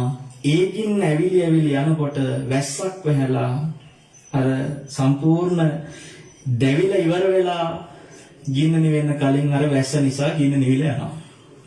ආන්‍යක උපමා කළා උන්වහන්සේ අකාල මරණයට. මෙන්න මේ වගේ අකාල මරණක් තියෙනවා කිව්වා. ඒ අකාල මරණ මොනවද? ඒකෙදි උන්වහන්සේ පෙන්නනවා අර කියපු බඩගින්නේ මැරෙන එක උනා. අර කර්ම විපාකයකට මැරෙනව නෙමෙයි. සමහර විට එයාට බඩගින්නේ මැරෙන්න වෙන අවස්ථා තියෙනවා. නමුත් ඒක කර්මයේ තව ඉතුරු වෙලා තියෙන යාට ජීවත් වෙන්න ඒකේන ආයුෂක් තියෙනවා.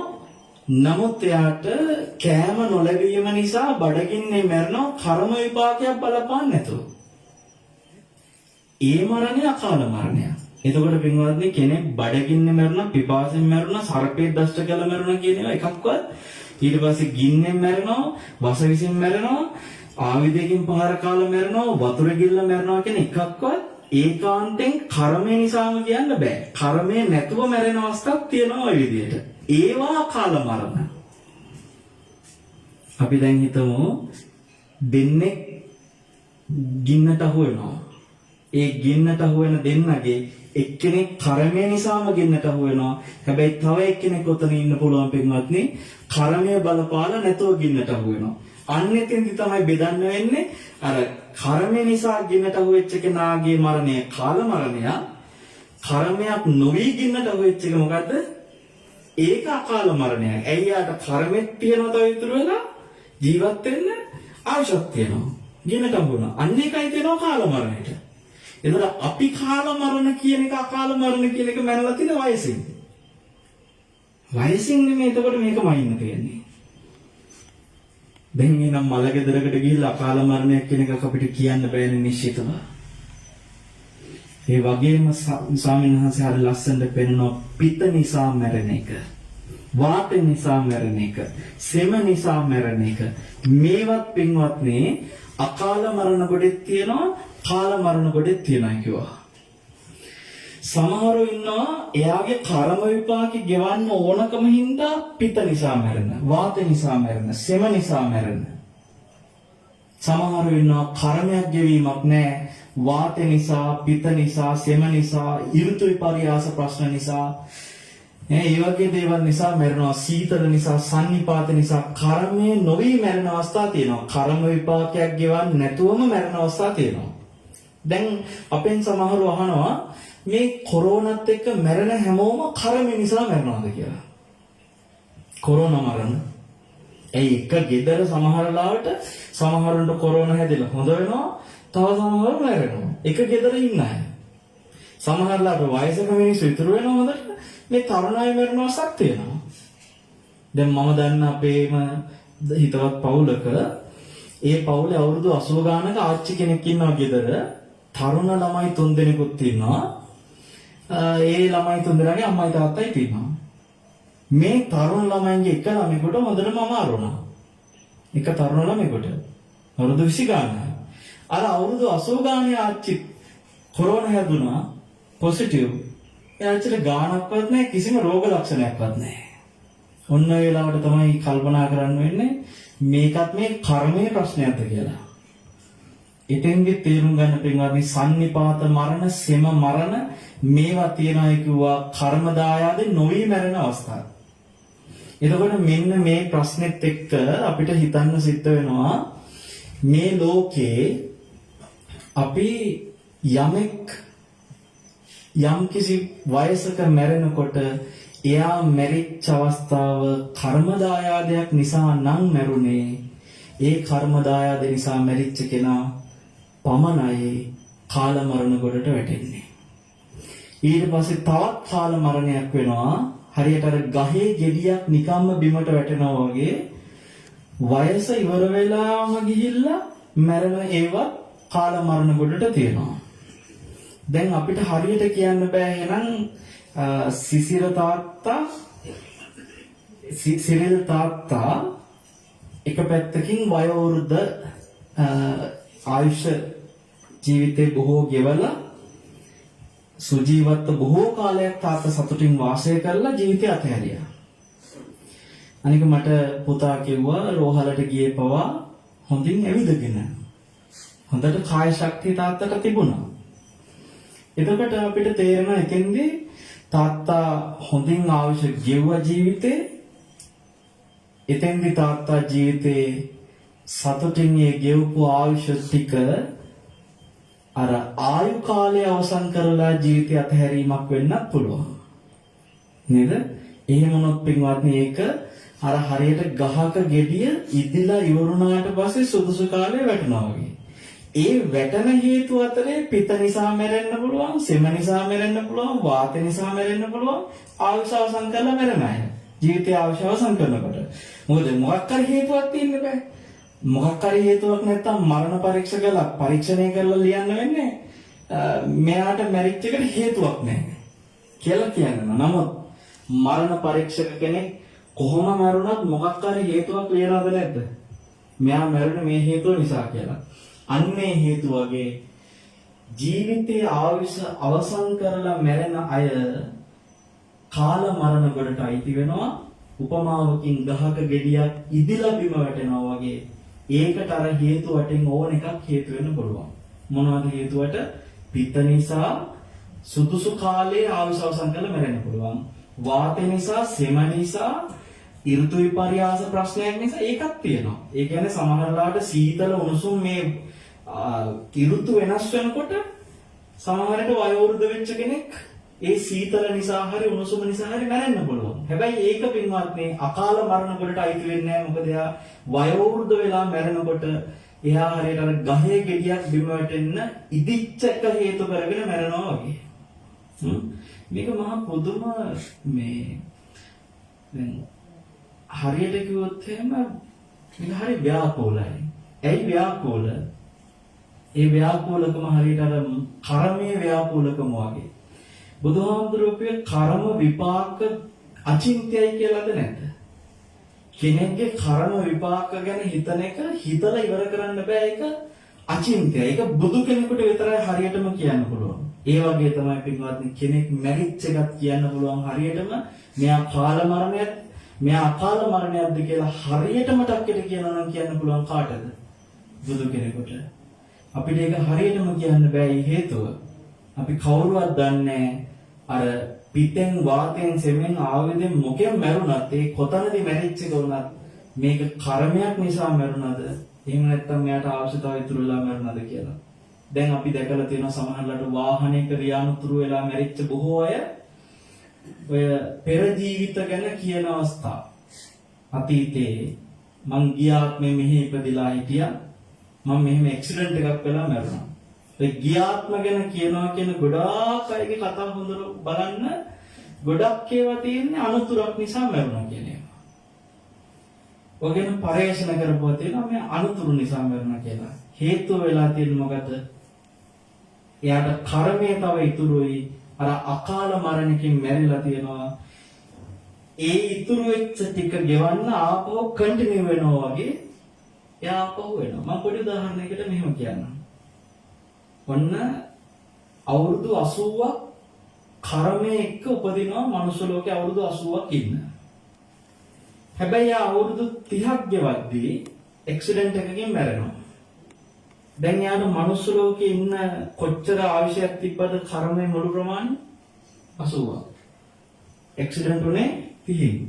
දැන් තව කීයක් ඉතුරු වෙලා තිබුණාද අර ඇක්සිඩන්ට් එකට වෙලාවේ? 50. එතකොට ඒ 50 වෙනුවෙන් යා ආපහු මනුස්ස ලෝකෙ එන්න පුළුවන් කියන එකයි ඒ කිව්වේ. හරි. ඒ එන්නේ පින්වත්නි එයා කරපු මොකක් හරි පිනකට ආපහු වෙනව නෙමෙයි.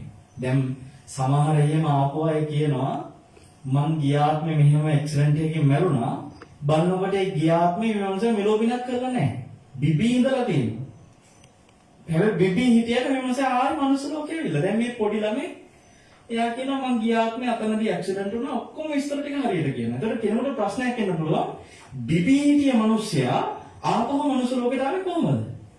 හේතු වෙලා තියෙන මොකද්ද?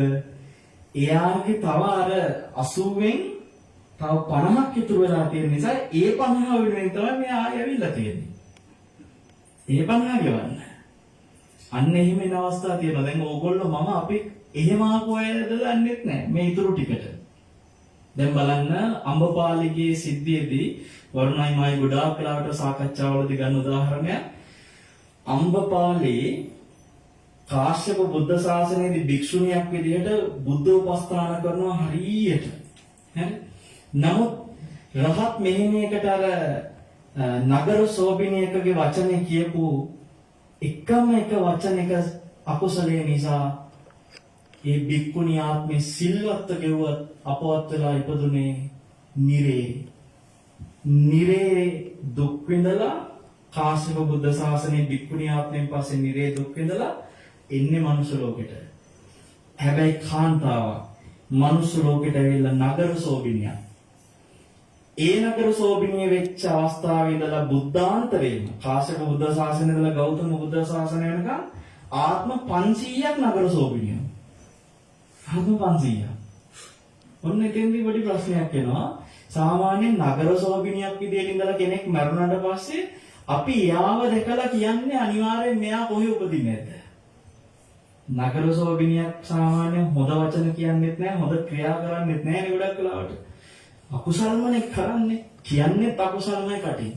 නගර සෝබිනියක් එහෙම මරුණාට පස්සේ එයා ආපහු මනුස්ස ලෝකෙට එනවා කියන එක වෙන්නේ ඇයි?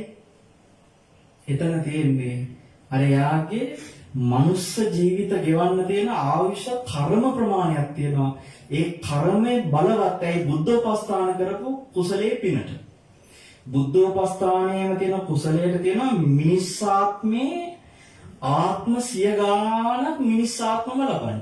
අන්නේ බුද්ධෝපස්ථානයේ පින නිසා මෙයා එනවා මිස ඒ ආත්මේ කරපු අකුසල නිසා එනවා නෙමෙයි. මේ නගර සෝබිනිය මැරෙනවා ආයි මනුස්ස ලෝකේ යනවා ආයිත් නගර සෝබිනිය. ආයි මැරෙනවා ආයි මනුස්ස ලෝකේ යනවා ආයි නගර සෝබිනිය.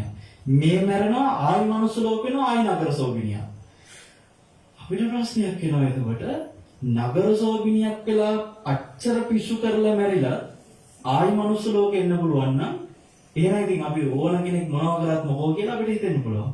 එතන වෙලා තියෙන්නේ එයාගේ අර කර්ම ප්‍රමාණය මිනිස් ලෝකෙ උපදින්න දෙන කර්ම ප්‍රමාණය කන්ටිනියු කරන්න ඕනකමට එයා ආය මනුස්ස ලෝකෙ එනවා. හැබැයි ඒ එනවතාව account එකට එකතු කරගන්න අකුසල ටික වෙනම එකතු වෙනවද නැද්ද? ඒක ඔක්කොම එකතු වෙනවා. අම්බපාලිගේ ආත්මේ රහත් නොවුනා නම් අර ආත්ම 500 ගානෙම කරපු අකුසල ඔක්කොම එකතු වෙලා account එකේ අර මනුස්ස ජීවිතේ එන්න තියෙන අවශ්‍ය ටික ඉවරන තැනින් කවදද ඉවර වෙන්නේ? එතනින් එහාට දෙන්න ගන්නවා නිරේදු උපරිමයෙන්ම. හොඳ වෙලාවට රහත් උනේ. ඒ වගේ පින්වත් මේ උපදින ඒවා හරි පුදුමයි. එතකොට අම්බපාලිගේ ආත්ම ගානක් කියන එක එයා වයසට ගිහිල්ලා මැරෙනවා කියමු ඒ නගර සෝබිනිය. ඒ නගර සෝබිනිය මැරෙන්නේ අපි හිතමු අවුරුදු 90 100 වෙලා කියමු. හැබැයි ඒක කාල මරණයක්ද අකාල මරණයක්ද එතකොට? ඒක අකාල මරණයක්. එයා වයසට ගිහිල්ලා මැරුණත් ඒක අකාල මරණයක්. ඇයි එහෙම කියන්නේ? එයාට තව ඉතුරුයි මේක ගෙනියන්න. එයා වයසට ගියත් ඒක සුදුසු කාලේ මැරුණයි පුණ්‍ය කර්මේ තව ඉතුරුයි මිනිස් ලෝකෙ උපදින්න. අකාලේ මැරෙනවා එයා ආපහු වෙනවා. වයස කීයෙන් මැරුණත් ආය මනුස්ස ලෝකෙ එනවා. ඉතින් මෙන්න මේ කාරණා එක්ක පින්වත්නි එහෙනම් අපි තේරුම් ගමු එක දෙයක්.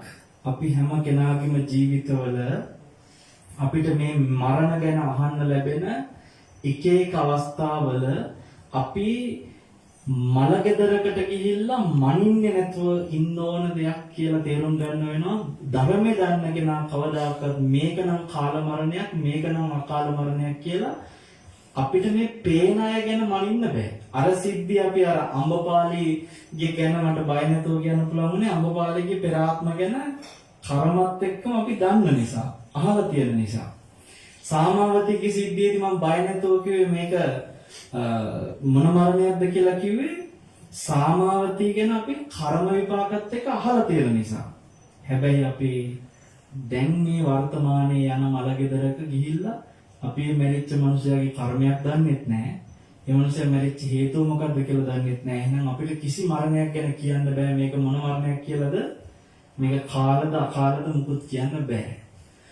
හොඳයි අපිට බුදුරජාණන් වහන්සේගේ මේ ධර්මයේ තුල මිනිස්සු නොහිතන නොදන්නා පැති මේ වගේ මේ දේශනා ඇසුරේ බොහෝ තියෙනවා.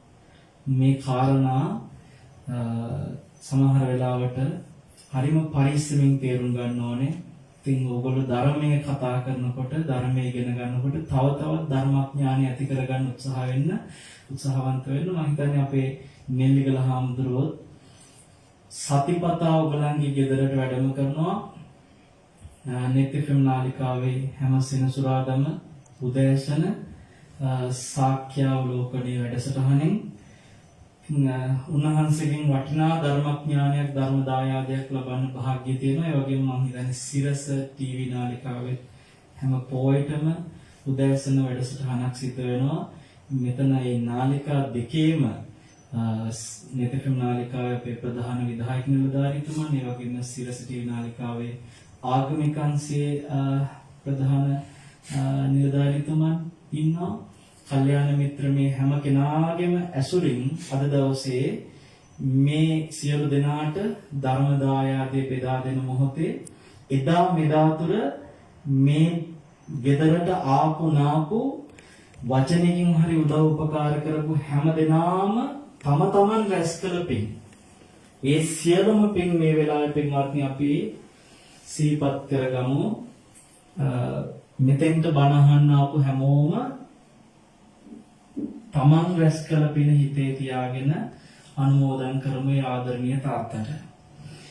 අපි සිරිල් ජයරත්න පින්වත් තාත්තා මේ වෙලාවේ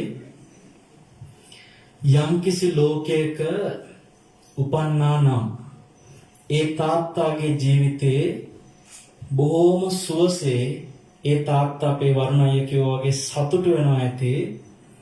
මගේ පුතා මෙච්චර සංවිධානාත්මකව මේ නිවසේ මේ වගේ දුෂ්කර කාලික මෙහෙම දේවල් මෙහෙම පින්කමක් ලැහැස්ති කරන්න මගේ පුතා මොනතරම් වාසනාවන්තයිද කියලා තාත්තා සතුටු වෙනවා ඇති.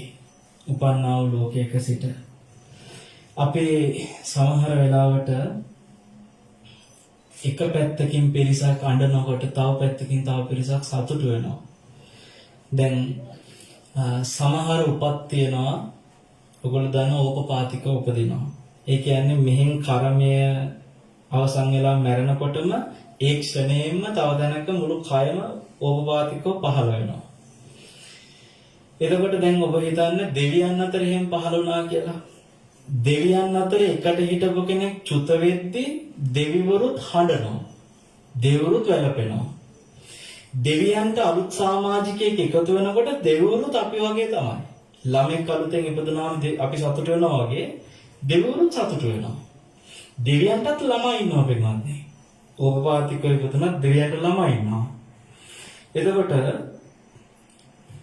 දැන් නිකන් හිතන්න සිරිල් තාත්තා මෙහින් ජීවිතය අත්හැරලා යනකොට මෙහි අම්මා අඬනවා, පුතා අඬනවා, දුව අඬනවා, පවුලේ අඬනවා. හැබැයි ඒ තාත්තාගේ උපත දෙවියන් අතර නම් එහි දෙවිවරු ඒ අලුතෙන් ආපු සමාජිකයා තමන්ගේ ඥාතියෙක් වශයෙන් සතුටින් පිළි අරගෙන සතුටු වෙනවා.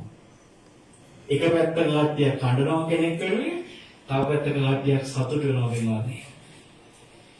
දැන් ඔයගොල්ලෝ හිතන්න අවුරුද්දක් ගියාම අවුරුද්දේ දානෙ දෙනවා, අවුරුද්දට බණ කියනවා. එතකොට අපි මතක් කර කර අඬනවා.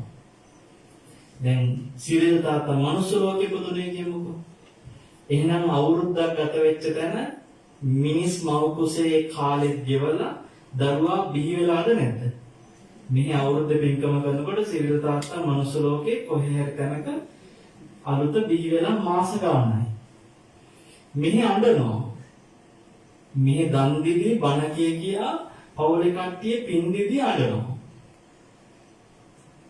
ඒ දරුවා හාහා පුරා කියලා ලැබිච්ච පවුලේ කට්ටිය දරුවව නලෝ බේබි සබන් ගෙනල්ලා පවුල් ගගා සතුටු වෙනවා.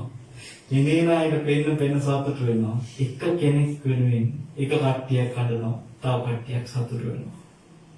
පින්වත්නි, ඒ සිරිල් තාත්තා වෙනුවෙන් මෙදා උපදිනකොට ඒ තාත්තගේ අම්මලා තාත්තලා සතුටුුණානේ. සිරිල් තාත්තා මේ ආත්මේ උපදිනකොට සිරිල් තාත්තගේ අම්මයි තාත්තයි සතුටුුණානේ. හැබැයි පෙර ආත්මේ දාලා ආපු ඒ ඥාතියදා එතුමා ගැන මතක් කර කර අඬනවා. මහා බීලුවක් වගේ එක පැත්තකින් එකම කෙනා වෙනුවෙන් කට්ටිය කරනවා, තව කට්ටිය සතුටු වෙනවා. සතුටු වෙවි යනවා. දැන් අපි මේ ආත්මේ අපි ඇසුරු කරන අය අපි අඬවාගේ. අපි අඬනකොට අපේ ඊළඟ ජීවිතේ කොතනද? එතන අයව අපි සතුටු කරාවේ. සතුටු කරව අඬෝ අපි යනවා අපේ ගමන. පින්වත්නි, ජීවිතය ගැන තේරුම් ගමු. නේලිගල හාමුදුරුවන්ගේ ඇසුර ලැබිච්ච ඔබ හරි වාසනාවන්තයි. ඔබට දැන් සමහර හාමුදුරුවෝ ඉන්නවා ගොඩනැගිලි හදලා පන්සල් හදලා ඒවා හදන්න දක්ෂ වුණාට බණ කියන්න දක්ෂ නැහැ. සමහර හාමුදුරුවෝ ඉන්නවා බණ කියනවා ඒ වුණාට උන්වහන්සේලා සංවිධානාත්මකව ශාසනීය මිනිස්සු හිම දෙයක් ගොඩනගන දේවල් වල දක්ෂ නැහැ. හැබැයි මේ හැම දෙයකම දක්ෂතාවය තියෙන හාමුදුරුවෝ කෙනෙක් ඕගලන්ට ඇසුරට ලැබිලා තියෙන නේලිගල හාමුදුරුවෝ. නේලිගල හාමුදුරුවෝ ගැන ඇත්තටම ඉතින් මෙතනින් අපි හැමෝම දන්නවා කියලා ඉවරයක් කරන්න බැරි තරම් බොහෝ දේවල් දන්නවා. එක දෙයක් මම කියනවා හාමුදුරුවන්ගේ මම දැක්ක ලොකු දෙයක් තමයි කෙලෙහි ගුණ දන්නා බව සහ තමන්ගේ සමීපතම කෙනෙකුගේ සැපයටත් වඩා දුකේදී අඳින්න ඉන්නවා කියන එක ඉතාම හොඳින් දැකපු දෙයක්. මට මතකයි අපේ සමහර වෙලාවට උන්වහන්සේ අසුරු කරන හැම අවස්ථාවකදී කාගේද මලගයක් වුනේ, කාගේද ලෙඩක් වුනේ, රෝහල් ගත කරාද ඒ ඕනම දැනගවි හාමුදුරුවෝ සම්පූර්ණ ඒ වෙනුවෙන් වැඩිහත් වෙලා ඒක කටයුතු කරන හැටි හොඳට දැකලා තියෙනවා. අදත් කිව්වා ගෞතම හාමුදුරුවෝ සුදුදාට කරක් නෙමෙයි වහන්සේලාටද මම හැමෝටම මේ වගේ හොතන හරි වහන්සේලාට මේ ජීවිතේ මොනවා හරි කරදරයක් වෙන්න කියලා මේ දෙයක් වුණොත් මම නිරාකරණය කරනවා. මම ඒක හොඳටම දකිනවා වහන්සේගේ ජීවිතය ඇතුලේ. පින්වත්නි මේ හාමුදුරුවෝ මතව දැක්ක මහ දුක ලක්ෂණයක් තමයි හාමුදුරුවෝ වටා යම් තාක් ප්‍රබල සමීපතමින් ඉන්නවා. බලන්නේ හැම කෙනෙක්ම වගේ හාමුදුරුවෝගේ ළඟ ඉන්න පුතාටත් ඒ වගේම ආදරේ.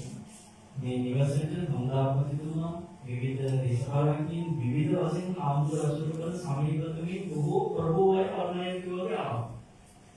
මේක දෙයක් දැකලා තියෙනවා. සමහර හාමුදුරුවෝ වැඩි ප්‍රභූවය අසුර කරනකොට ඒ හාමුදුරුවෝ හිතන්නේ ඒ ප්‍රභූ කෙනා තමන්ගේ ජීවිතේට ආලෝකයක් කියලා.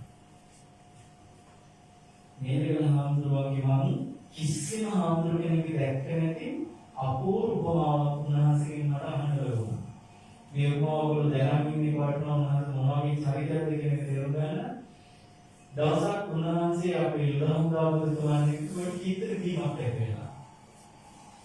පොඩි කීතර දීමක් සහෝදරයා වගේ ඉන්න මේ හමුදාවතුමාට ඒක පොඩි කීතර දීමක් ලැබෙලා හමුදාවතුමා කොච්චර කෝල් කරා උන්වහන්සේ මේ ආන්සර් කරා. දැන් ආන්සර් කරන්නේ නැතිනම් හමුදාවතුමාට උදේට දුක හිතෙනවා. හමුදාවතුමා කියන එතුමාට නිදියක් නැහැ. අනේ හමුදුරනේ මේක හමුදුරෝ ආන්සර් කරන්නේ මට නිදියක් නැහැ හමුදුරනේ කියලා කිව්වා. එදා මම ඉස්සරහින් ඒ වෙලාවට විවාදනේ මම හමුදුරට කතා කරලා අපේ හමුදුරනේ වහන්සේ සුදුම ආදරෙන්නේ සහෝදර හමුදාවතුමා කියලා කියනවා අපේ හමුදුරනේ මට ඉන්න එක්කස සහෝදරයන්ට වඩා මගේ සහෝදරයා කියලා කියනවා. ඒක මොකද දැකලා තියෙන්නේ. හාමුදුරුවන්ට මම කිව්වා ඒක කියලා මේ හාමුදුරුවෝ වහන්සේගේ සහෝදරයාගේ ඉතුමාගේ දුරගතනේ ආන්සර් කරන්න ඕනේ. අර ඉබේදී ඉතිරිදිල්ල එක් හාමුදුරුවන්ට කියනවා හරි මම ගහක් නිසා වැලක් නෙමෙයි කිව්වා. මම මුතුමෝනේ උන්වහන්සේ කියන නිරාය කුමාරයි. ඒ වැලක් වෙනවා මිසක් මම වැලක් නෙමෙයි කිව්වා. හාමුදුරුවෝ තමන් ඇසුරු කරන ප්‍රභූ කෙනෙක් එයා ගහ කියලා හිතාගෙන හාමුදුරුවෝ වැල කියලා හිතනවා. මම යාකින් යැපෙනවා මං ජීවත් වෙනවා. මං යාකින් උදව් ලබනවා කියලා හිතනවා. නමුත් අපේ හාමුදුරුවෝගේ ටීචර් මම පුදුම වෙච්ච දායි කොමාවක් එක්කයි. මම බලන්නේ සොරේ ස්ථාවරව මම ඊපෙරේකට අපේ කවිදේ හාමුදුරුවෝ දීගල පෙරස් හාමුදුරුවෝ අපේ සිතන කිව්වා මම නේලිගල හාමුදුරුවෝ වෙන මෙහෙම කිව්වා කියලා. මම ගහක් නිසා වැලක් නෙමෙයි කිව්වම උන්වහන්සේ පුදුමයි. ඒක ඕනම හාමුදුරුවෝ කෙනෙක් පුදුම වේවි නේ. හාමුදුරුවෝ ගැන කියවන්න තව බොහෝ අපිට තියෙන ඉතුරු වෙනවා. එච්චර උන්වහන්සේගේ ජීවිතේ අපිට කියවන්න දෙයක් තියෙනවා. ඉතින් කාලේ ගාව ගන්නට බැහැ. මට මගේ පැත්තේ මගේ හිතේ තියෙන දෙයක් කියන්නම්. මගේ ජීවිතේ මට ආසාවෙන් ඇසුරු කරන චරිත හම්බෙලා තියෙනවා නම් ඒ චරිත අතරේ මට හිතෙනවා නම් මේ කෙනා මට ඇසුරු කරන්න ලැබිච්ච එක මගේ පිනක් කියලා මට හිතෙනවා නම් හරිද? මට ඇසුරු කරන්න ලැබිච්ච කෙනෙක් ඇසුරු කරද්දී මට හිතෙලා තියෙනවා නම් මගේ පිනකටයි මට මේක ඇසුරු කරන්න ලැබුණේ කියලා මම නිල්ලිකන හම්බුනෝ වෙනයි එතන උඩින්ම හිතන්නේ. ඒ කියන්නේ මගේ පිනකටයි මට උන්වහන්සේ ඇසුරු කරන්න ලැබුණේ කියලා. මම හිතන සුදු පුතාට ඒක එහෙම හිතනවා ඇති. සුදු පුතාගේ අම්මාට ඒක එහෙම හිතනවා ඇති. සුදු පුතාගේ සහෝදරයාට ඒක එහෙම හිතනවා ඇති. අම්මලාගේ මේ පවුලේ හැමෝගෙම පිනකටයි නිල්ලිකන හම්බුනෝ වෙලා තියෙන්නේ. ඉතින් අපි මේ හැම දෙයක්ම උන්වහන්සේ නිසායි මෙහෙම ලබන්නේ. මේ හැම දෙයක්ම මෙහෙම සිද්ධ වෙන්නේ උන්වහන්සේ නිසා. නැත්නම් සමහරවිට සුදු පුතාගේ ගෙදර මේ වෙලාවේ මේ ආසනේ මමයි කෙනෙකුත් නැහැ. මේ මහත්තුරු මෙතන ඉන්නේ කෙනෙකුත් නැහැ. මේ තරම් මේ දේවල් මෙහෙම වෙන්නේ කෙනෙකුත් නැහැ. ඒ නිසා මම නිල්ලිකන හම්බුනෝ ගැන මේ වාසියත් එක කතා කරේ. අපි හැමෝම වාසනාවන්තයි. අපේ හම්බුරුවන්ගේ ඇසුර ලබන්න අපිට මේ අවස්ථාව ලැබෙන්නේ. ජීවිතේ උන්වහන්සේ නිසා අපි ගොඩාක් දේ ඉගෙන ගන්නවා. මම අදට සංවිධාන කියන එක ගැන තාම හරියට දන්නේ නැහැ. මම සංවිධානයක් කරනවා කියන එක ගැන උන්වහන්සේ දිහා බලලා ඉගෙන ගන්නවා.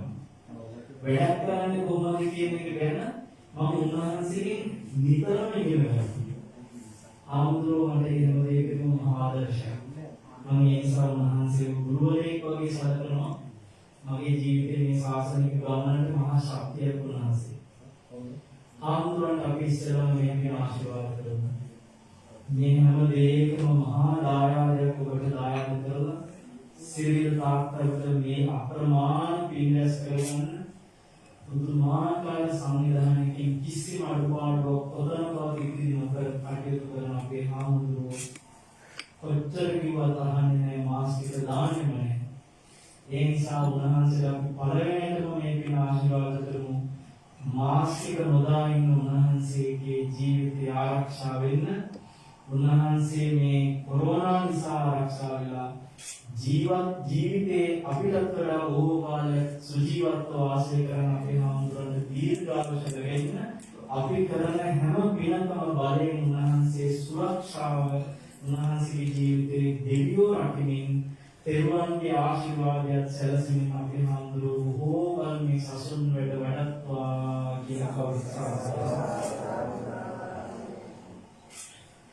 කවුරුද කියන්නේ අර මේ රහතන් වහන්සේ නමක් කිය මන්දානි පුත්තු පුන්න කියලා. මොකද නම මන්දානි පුත්තු පුන්න.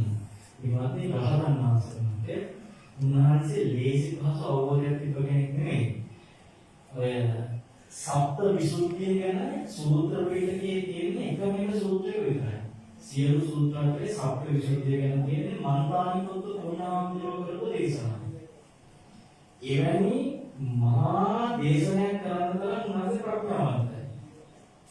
ඒ දේශනේ කියන්නේ සාරිපුත්ත මහරහතන් වහන්සේ.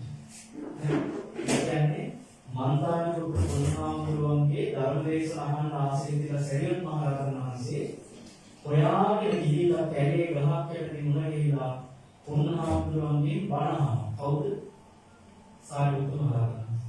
ඒකෙන්දි සරියුත් මහරහතන් වහන්සේට ඔය සප්ත විසුද්ධිය ගැන කියලා දෙනවා මන්දානි පුත්තු පුන්නහාමුදුරුවෝ. දේශනේ ඉවර වෙනකන් දැනන් හිටියේ නෑ මම මේ කරුණු ටික කියලා දෙන්නේ සාරිපුත්ත මහරහතන් වහන්සේටයි කියලා. උන්වහන්සේ දැනන් හිටියේ නෑ. මොකද දැන් අද කාලේ හාමුදුරුවෝ Facebook වලයි TV වලයි මොන දැකලා ප්‍රසිද්ධ වෙලා තිබ්බට සරියුත් මහරහතන් වහන්සේගෙන් අහලා තිබ්බට මොනේ දැනන් හිටියේ නෑ පුන්නහාමුදුරුවෝ. වරදී යොමුනාට පස්සේ සරියුත් මහරහතන් වහන්සේ ස්වාමීනි ඔබ වහන්සේගේ නම මොකක්ද? කිව්වා මගේ නම පුන්න. මට කියන්නේ මන්දානි පුත්තු පුන්න කියලා. ඊළඟ පුන්නාවර සරියුත් මහරහතන් වහන්සේ කියනවා ඔබ වහන්සේගේ නම මොකක්ද? මේ දේශන ඉවරලා මේක කියනවා. ඊළඟට මගේ නම උපතිස්ස මට කියන්නේ සාරිපුත්ත කියලා කිව්වා. එතකොට තමයි විමර්ශනේ උන්වහන්සේ රහතන් වහන්සේ නමක් වුණා. ඉතින් අපිට කියන්න බෑ ඉගෙස්සුනා කියලා. උන්වහන්සේ ඒ වෙලාවේ පුදුම වුණා. උන්වහන්සේ මම මෙච්චරලා මේ බණ ටික කියලා තියෙන්නේ සරියුත් මහ රහතන් වහන්සේ කියලා දන්නවා නම් මම ඔබ දැනගෙන හිටියා නම් ස්වාමීනි මගේ කටින් මේ වචන පිටවෙන්න කරන්නේ කියලා. රහතන් වහන්සේ කියන්නේ සරියුත් මහ රහතන් වහන්සේ මේ ටික කියන්නේ කියලා දැනගෙන ඉන්නවා මගේ කටින් මේ වචන ටික පිට වෙන්නේ නැහැ කියලා. ඒ වගේ මටත් මේ වෙලාවේ කියන්න තියෙනවා මම මේ අපේ හාමුදුරන්ට ගොඩාක් ආදරෙයි.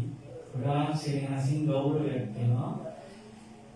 මොකද්ද මම මට හාමුදුරුවෝ මෙතනද ළඟ ඉන්න හින්දාම මේ මගේ හිතේ අර වෙනදා නිදහස මට දේශනා කරන්න නැහැ. කල්පෝනේ ඉවරීමක් තිබ්බා. ඒ ගෞරවයට හාමුදුරුවෝ ළඟ නොහිටියනම් ඊට වඩා නිදහසේ ගන්න ටික කියනවා. වෙනදා මොනවාසේ යන ළඟටලා ඉන්නේ පේනවානේ. අපි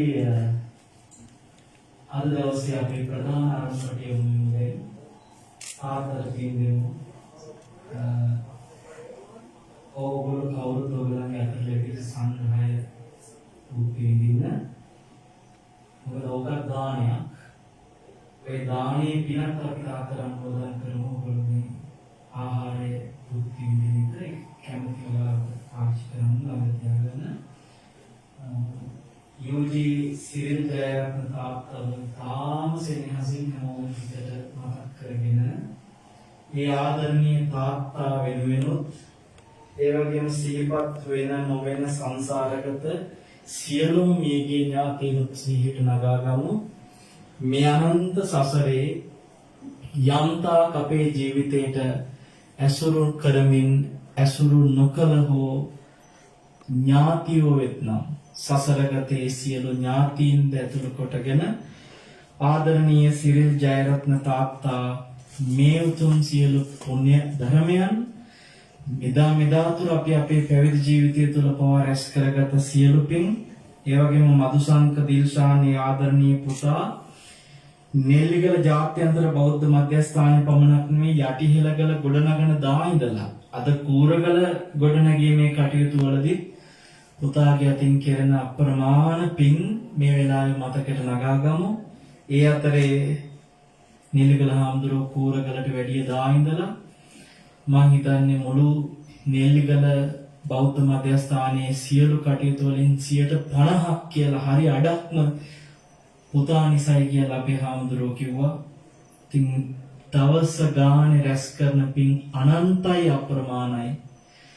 එක මලක් පූජා කරන තැනක රැස් වෙන පිනත් අප්‍රමාණ නම් භාග්‍යතුන් වහන්සේට ඒ තේවාවන් වෙනුවෙන් තේවා බාර පරිපාලන නිලධාරී වශයෙන් සම්බුද්ධ තේවාවේ කටයුතු කළමනාකරණය කරමින් පුතා සිදු කරන අනන්ත අප්‍රමාණ පිනුත් මේ වෙලාවේ සිහියට නගාගෙන එදා තුර අපි කළා වූ සහ කරන්නට මේ මොහොතේ අදහස් කරන්නා වූ යම්තා පින් ඇතනම් ඒ හැම පිනක්ම එකසේ ඒ ආදරණීය තාත්තාට අනුමෝදන් වේවා. යෝජී සිරිල් ජයරත්නේ ආදරණීය තාත්තා මෙපින් බලෙන් ඒ උපන්නා වූ ජීවිතයක සුවපත් භාවයෙන් සැනසීමෙන් තාත්තා සැනසෙත්වා යහපතම ලබත්වා නිදුකින් වෙසෙත්වා තාත්තාට සියලු පුණ්‍යානිසංසයන්ගෙන් ඉක්මනින්ම ධර්මාවබෝධය ලබන්නට භාග්‍යම ලැබෙත්වා කියලා සාදු කියමින් එකටම කියමු. ඉදං මේ ඥාතීනං හෝතු සුඛිතා හොන්තු ඥාතයෝ ඉදං මේ ඥාතීනං හෝතු සුඛිතා හොන්තු ඥාතයෝ ඉදං මේ ඥාතීනං හෝතු සුඛිතා හොන්තු ඥාතයෝ. කේ.ජී. රම්‍යලතා ජයරත්න ආදරණීය අම්මේ ඒ වගේම චාලනී පුස්තිකා ජයරත්න පින්වත් සහෝදරිය ඇතුළු කොට මේ සියලු පුණ්‍ය සංවිධානවලදී වචනකින් හෝ උපකාර කරන හැමෝම එකසේ සිහිපත් කරගමු. විශේෂයෙන්ම නෙල්ලිගල හාමුදුරුවන්ගේ ඒ සියලු ආයතනයන්හි වැඩ සිටින සියලු හාමුදුරුවන් වහන්සේලා මේ වෙලාවේ කරන උදව්ව අපි මතක් කරගන්නට ඕනේ. තදාසන්න ආයතනවල විතරක් නෙමෙයි කූරගල පවා හාමුදුරුවන්ට මෙතන නිදහසේ මේ වැඩ ටික කරන්න අවස්ථාව සලස්සලා දීලා තියෙන්නේ දමිත හාමුදුරුවෝ ඇතුළු මේ හාමුදුරුවන් වහන්සේලා සියලු බර කරට අරගෙන වැඩ කරන නිසා. මම පුදුම වෙනවා නෙල්ලිගල හාමුදුරුවන්ගේ වටා ඉන්න මේ පුතාලා වගේ මේ හාමුදුරුවෝත් වැඩ කරන විදිහ දකිනකොට මට මේ මලගෙදරදිම දමිත හාමුදුරුවෝ එක්ක කතා කරනකොට හාමුදුරුවන්ගෙන් මං ඇහුවා මේ වැඩ කරලා ඒ සතුට විඳලා දැන් මෙහෙම ආවට පස්සේ මේ හිතට නිකන් අමාරු ඇති නේද කියලා. එතකොට උන්වහන්සේ මට කිව්වා ඇත්තටම එහෙමයි කියලා. උන්වහන්සේ ලස්සනට කිව්වා මේ ඉරිදට නිවාඩුනේ වැඩ කරන ළමයි. හාමුදුරුවෝ මට කියනවා අනිත් ඔක්කොම දවස් ටික සතුටින් වැඩ කරනවා ඉරිදට හරීම නිකන් බෝරින් කියන්නේ. ඉරිදට හරි බෝරින් නෝ. මම කල්පනා කරේ අකමැත්තෙන් වැඩ කරන අය නිවාඩු දවස එනකම් බලන් ඉන්නවනේ ඉරිදා නිවාඩු. එදාට තමයි නිදා ගන්න නිදහස විඳින්න කියලා හිතන්නේ.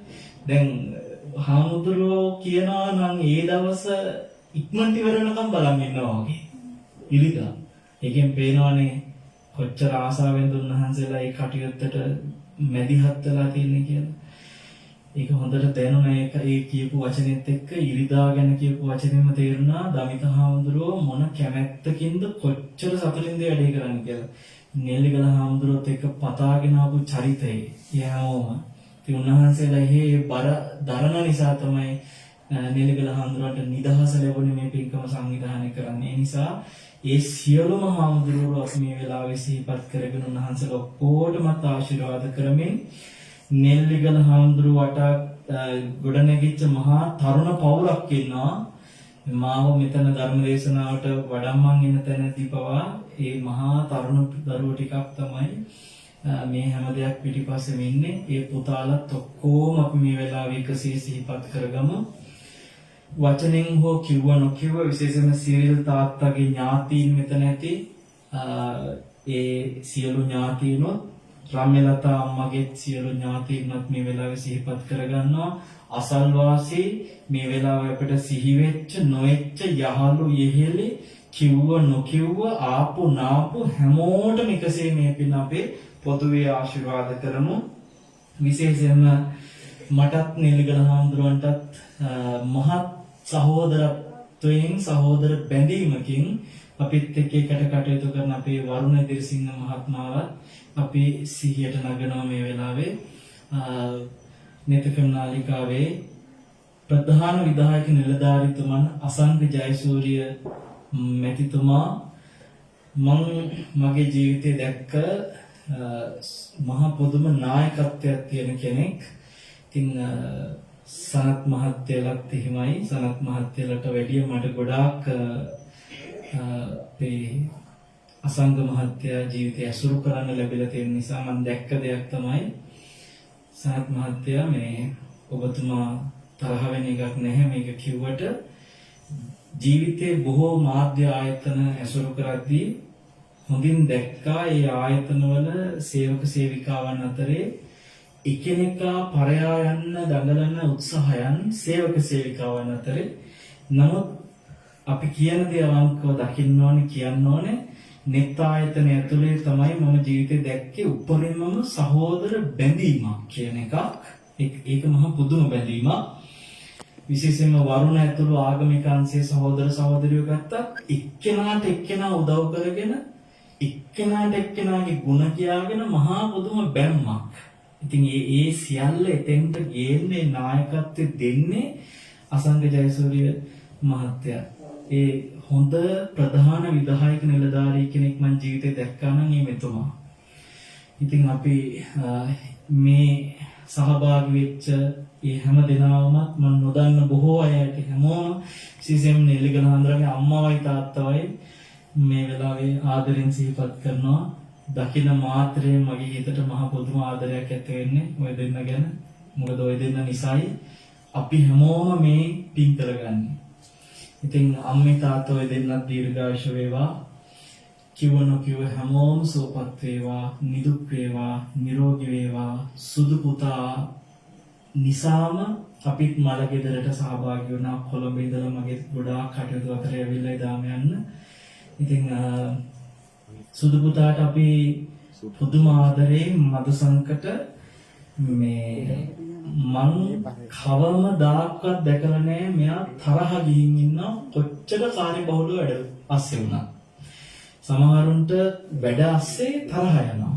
ඒ වැඩ වැඩි වෙනකොට මම හිතන්නේ නෙල්ලිගල හාමුදුරුවොත් එක්ක වැඩ කරනකොට වැඩ වැඩි කොහොමද අපි වර්ණා යලා මෙහෙම දන්නවා එක පින්කමක් ඉවරන ගමන් නැසෙ තව පින්කමක් සංවිධානය කරනවා මොනතරම් වැඩ වැඩි වුණත් කවදාකවත් සුදු පුතාට තරහ යන්නේ නැහැ. එයා හරි සතුටින් ඉවසීමෙන් වැඩ කරනවා. පුදුම නිහතමානීකමක් තියෙනවා මේ පුතාගේ.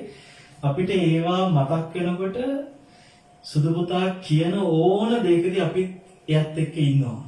අපිට සෙනෙහසක් ඒ දරුවා ගැන තේරෙනවා. ඒ වගේම මම සුදු පුතාගේ දැක්ක තව සුවිශේෂ දෙයක් තමයි මෙයා මේ මොන ප්‍රභූ පැලැන්තිය කෙනෙක් නෙල්ලිගලට ඇවිල්ලා ඇසුරු කරත් ඒ අයට කතා කරන්නේ යම් ආදර භක්තියකින්ද සාමාන්‍ය එහෙම ප්‍රභූ නොවන මට්ටමේ කෙනෙක් ඇවිල්ලා කතා කරත් ඒ ආදර භක්තිය වචන නිහතමානීත්වය ඒ විදිහමයි.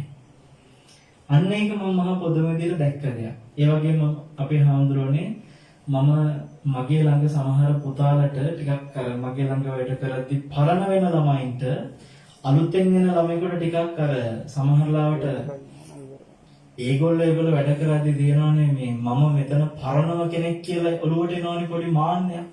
එහෙම මාන්නයක් අහම අලුතෙන් ආපු අයට හැසිරෙන විදි වෙනස්. ඒ අය අතරේ මම එහෙම ළමයින්ට සමහරලාවට මෙයාව කියලා මෙයා ගැන කියලා උපදෙස් දීලා තියෙනවා. නෙල්ලිගල හාමුදුරුවෝ ළඟ එනවා සුදු පුතා කියලා කෙනෙක්. එයා හාමුදුරුවෝ ළඟ මෙන්න මෙච්චර කාලයක් වෙනවා. හැබැයි මේ පුතා අදටත් අලුතෙන් වැඩට එකතු වෙච්ච ළමයෙකුට උනත් කිසිම මාන්නයක් නැතුව හැසිරෙන විදිය ආදර්ශයට ගන්න කියලා සුදු පුතා ගැන කියලා අපේ ළමයින්ට මම උපදෙස් දීලා තියෙනවා. ඉතින් එහෙම දරුවෙක් අම්මේ වාට ඉන්නේ ඒ පුතා නිසාමයි මේ හැමදේම වෙන්නේ. අම්මා සතුටු වෙන්න මේ වෙලාවේ අම්මට මේ වගේ ආදරණීය රත්තරන් දරුවෙක් දායාද කරන්න අම්මට ඒ වගේ මේ තාත්තට වාසනාව ලැබිලා තියෙනවා කියලා අම්මා පින්වන්තයි මේ පොතක් කියන එක ගැන. අපි හැමෝම මේ විදිහට පුතා වෙනුවෙන් කාලේ බැය කරගත්තේ අපිත් ආසාවෙන් අම්මේ ඒ පුතා මේ ශාසනයට කරන මෙහෙවර සහ ඒ අප්‍රමාණ පුතාගේ තියෙන ගුණ දැකලා. ඉතින් අපි ඔයගොල්ලෝ හැමෝටම එහෙනම් ආයත ආශිර්වාද කරමින් දෙවියෝ සියලු පින් දකිමින් දෙවියන්ගේ දේව ආශිර්වාදයත් ඔයගොල්ලෝ හැම දිනාටම සැලසෙත්වා. දෙවියෝද දෙව්ලොව සුවපත් වෙත්වා කියලා සාදු කියන්න. හැම දිනාටම ආශිර්වාද කරනවා. යහපතක් සැපතක් ශාන්තියක් සැනසෙල්ලක් සුවපත් භාවයක්ම සැලසේවා කියලා හදවතින්ම ආකාශට්ටා ච බුම්මට්ටා දේවානාගා මහිද්దికා පුඤ්ඤන්තං අනුමෝදිත්වා චිරං රක්ඛන්තු ශාසනං චිරං රක්ඛන්තු දේශනං චිරං රක්ඛන්තු ත්වං සදාති. අභිවාදන සීලස නිච්ඡං බුද්ධාපචායිනෝ චත්තාරෝ ධම්මා වඩ්ඩන්ති ආයුවන්නෝ සුඛං බලං ආයුරාෝග්‍ය සම්පatti සග්ග සම්පatti මේවච අතෝ නිබ්බාන සම්පatti මිනාතේ සමිජ්ජතු. ස්වාමීන්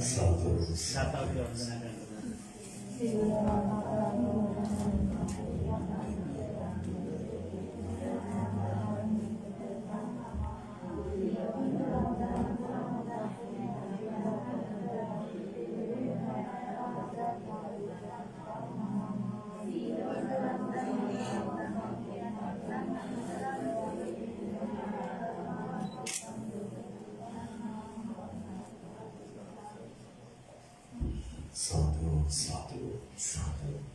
පූජනීය වන්දනීය අපේ වරපොළ ගෞතම ස්වාමීන් වහන්සේ මේ ධර්ම දේශනාව තුළ අපේ හිතේ යම් ආකාරයකට පීඩාවක් සංතාපයක් තිබුණා නම් සංතාපයේ පීඩාව නැති කරලා ජීවිතයේ ධර්මයත් එක්ක තිබෙන සැනසීමක් ආවත්ලා. ඒ නිසා විශේෂයෙන්ම ඇතැම් වෙලාවට මෙවැනි විභාගින් අමුගේ අසරණ හිතට ලැබෙන ආශිර්වාදය ඒ තුලින් විරෙන්න තිබෙන මාර්ගයේ දීමයි ධර්මයේ. අනිකම් මාර්ගවලට මානසික කරාරුමක් කරනවා. හැබැයි මේ අනිකම් මාර්ග නැති කරන විදිහට ධර්මයේ තුනක් තියෙනවා. ඒ තුලින් ඒ ශක්තිමත් වෙනවා. ඒ නිසා මේ ආදර්ශවදී සිදු කරපු ධර්මාශාසනාව පෙර අපේ යෝගී සිදුකරන්නේ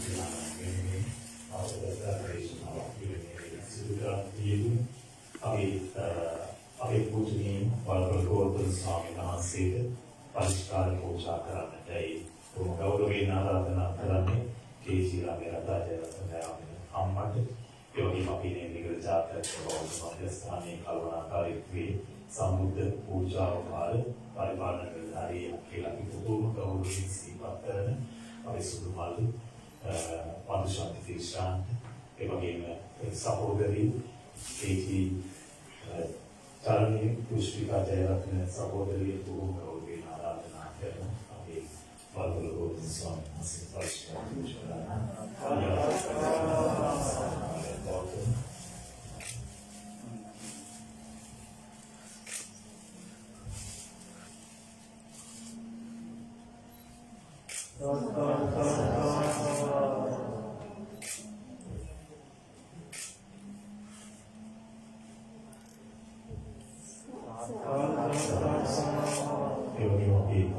පරිස්කාර පූජා කරනයි මේකට ප්‍රස්තාව දෙනවා.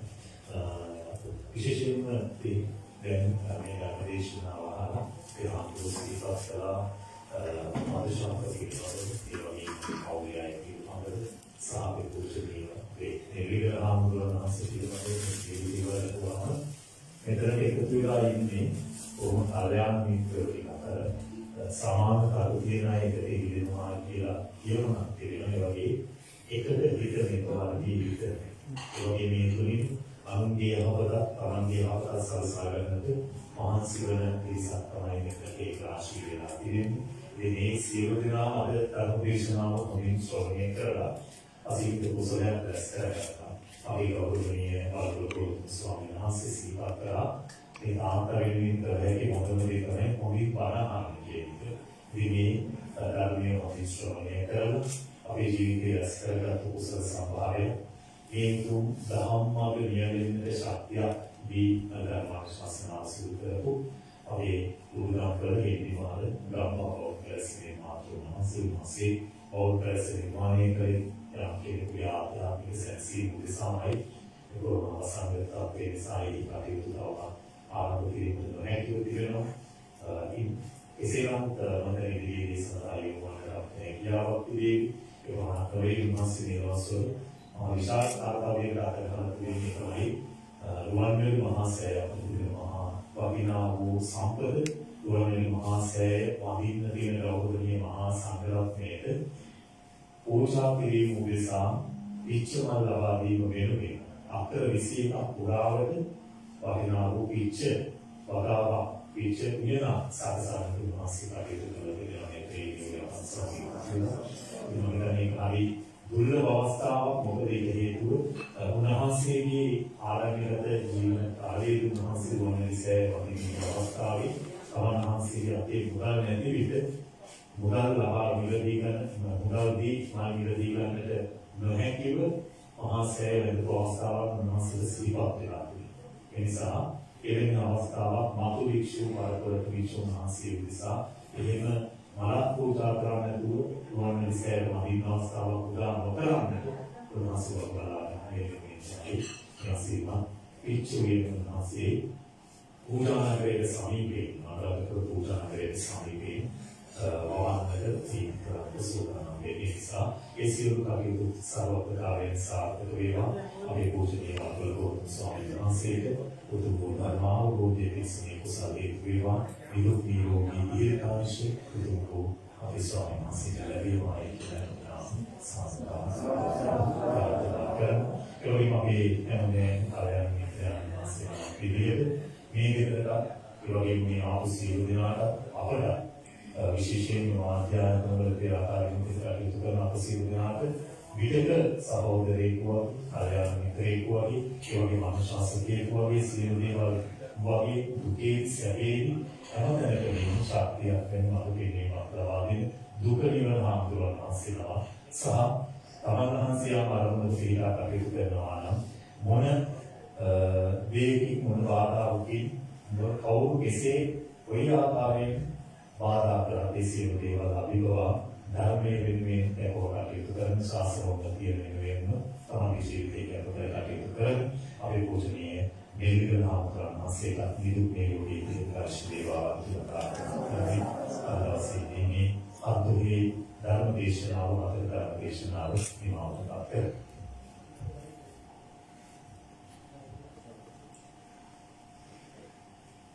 ඒ වගේම අපේ ගෞරවනීය ආමතුසීපත් කරනවා ඒ රාත්‍රී ආහාරය සූදානම් කරගෙන අපෝ කෙරෙමින් යගේ ප්‍රාර්ථනා පිළිමින් සැසු දානමය පුණ්‍යකර්මයක් සිසාරකල ඒ වගේම මේක දහවල් සංඝගත දර්ශනාව යටියර රාජමහා විහාරස්ථානයේ සිදු කරනවා ඒ සඳහා සහභාගී වන පුළුවන් සියලු දෙනාට එකතු වෙන්න කියලා අපේ ස්වාමීන් වහන්සේ ගෞරවයෙන් සිහිපත් කරනවා අවසන් වශයෙන් මේ පෞලේ සියලු දෙනාට දුක තුනී වෙලා යන ධර්ම දේශනාව මරණය කියන්නේ කොහොමද කියලා හඳුනා ගන්නට ධර්ම දේශනාව සුවනේ කරන්නට ලැබුණේ.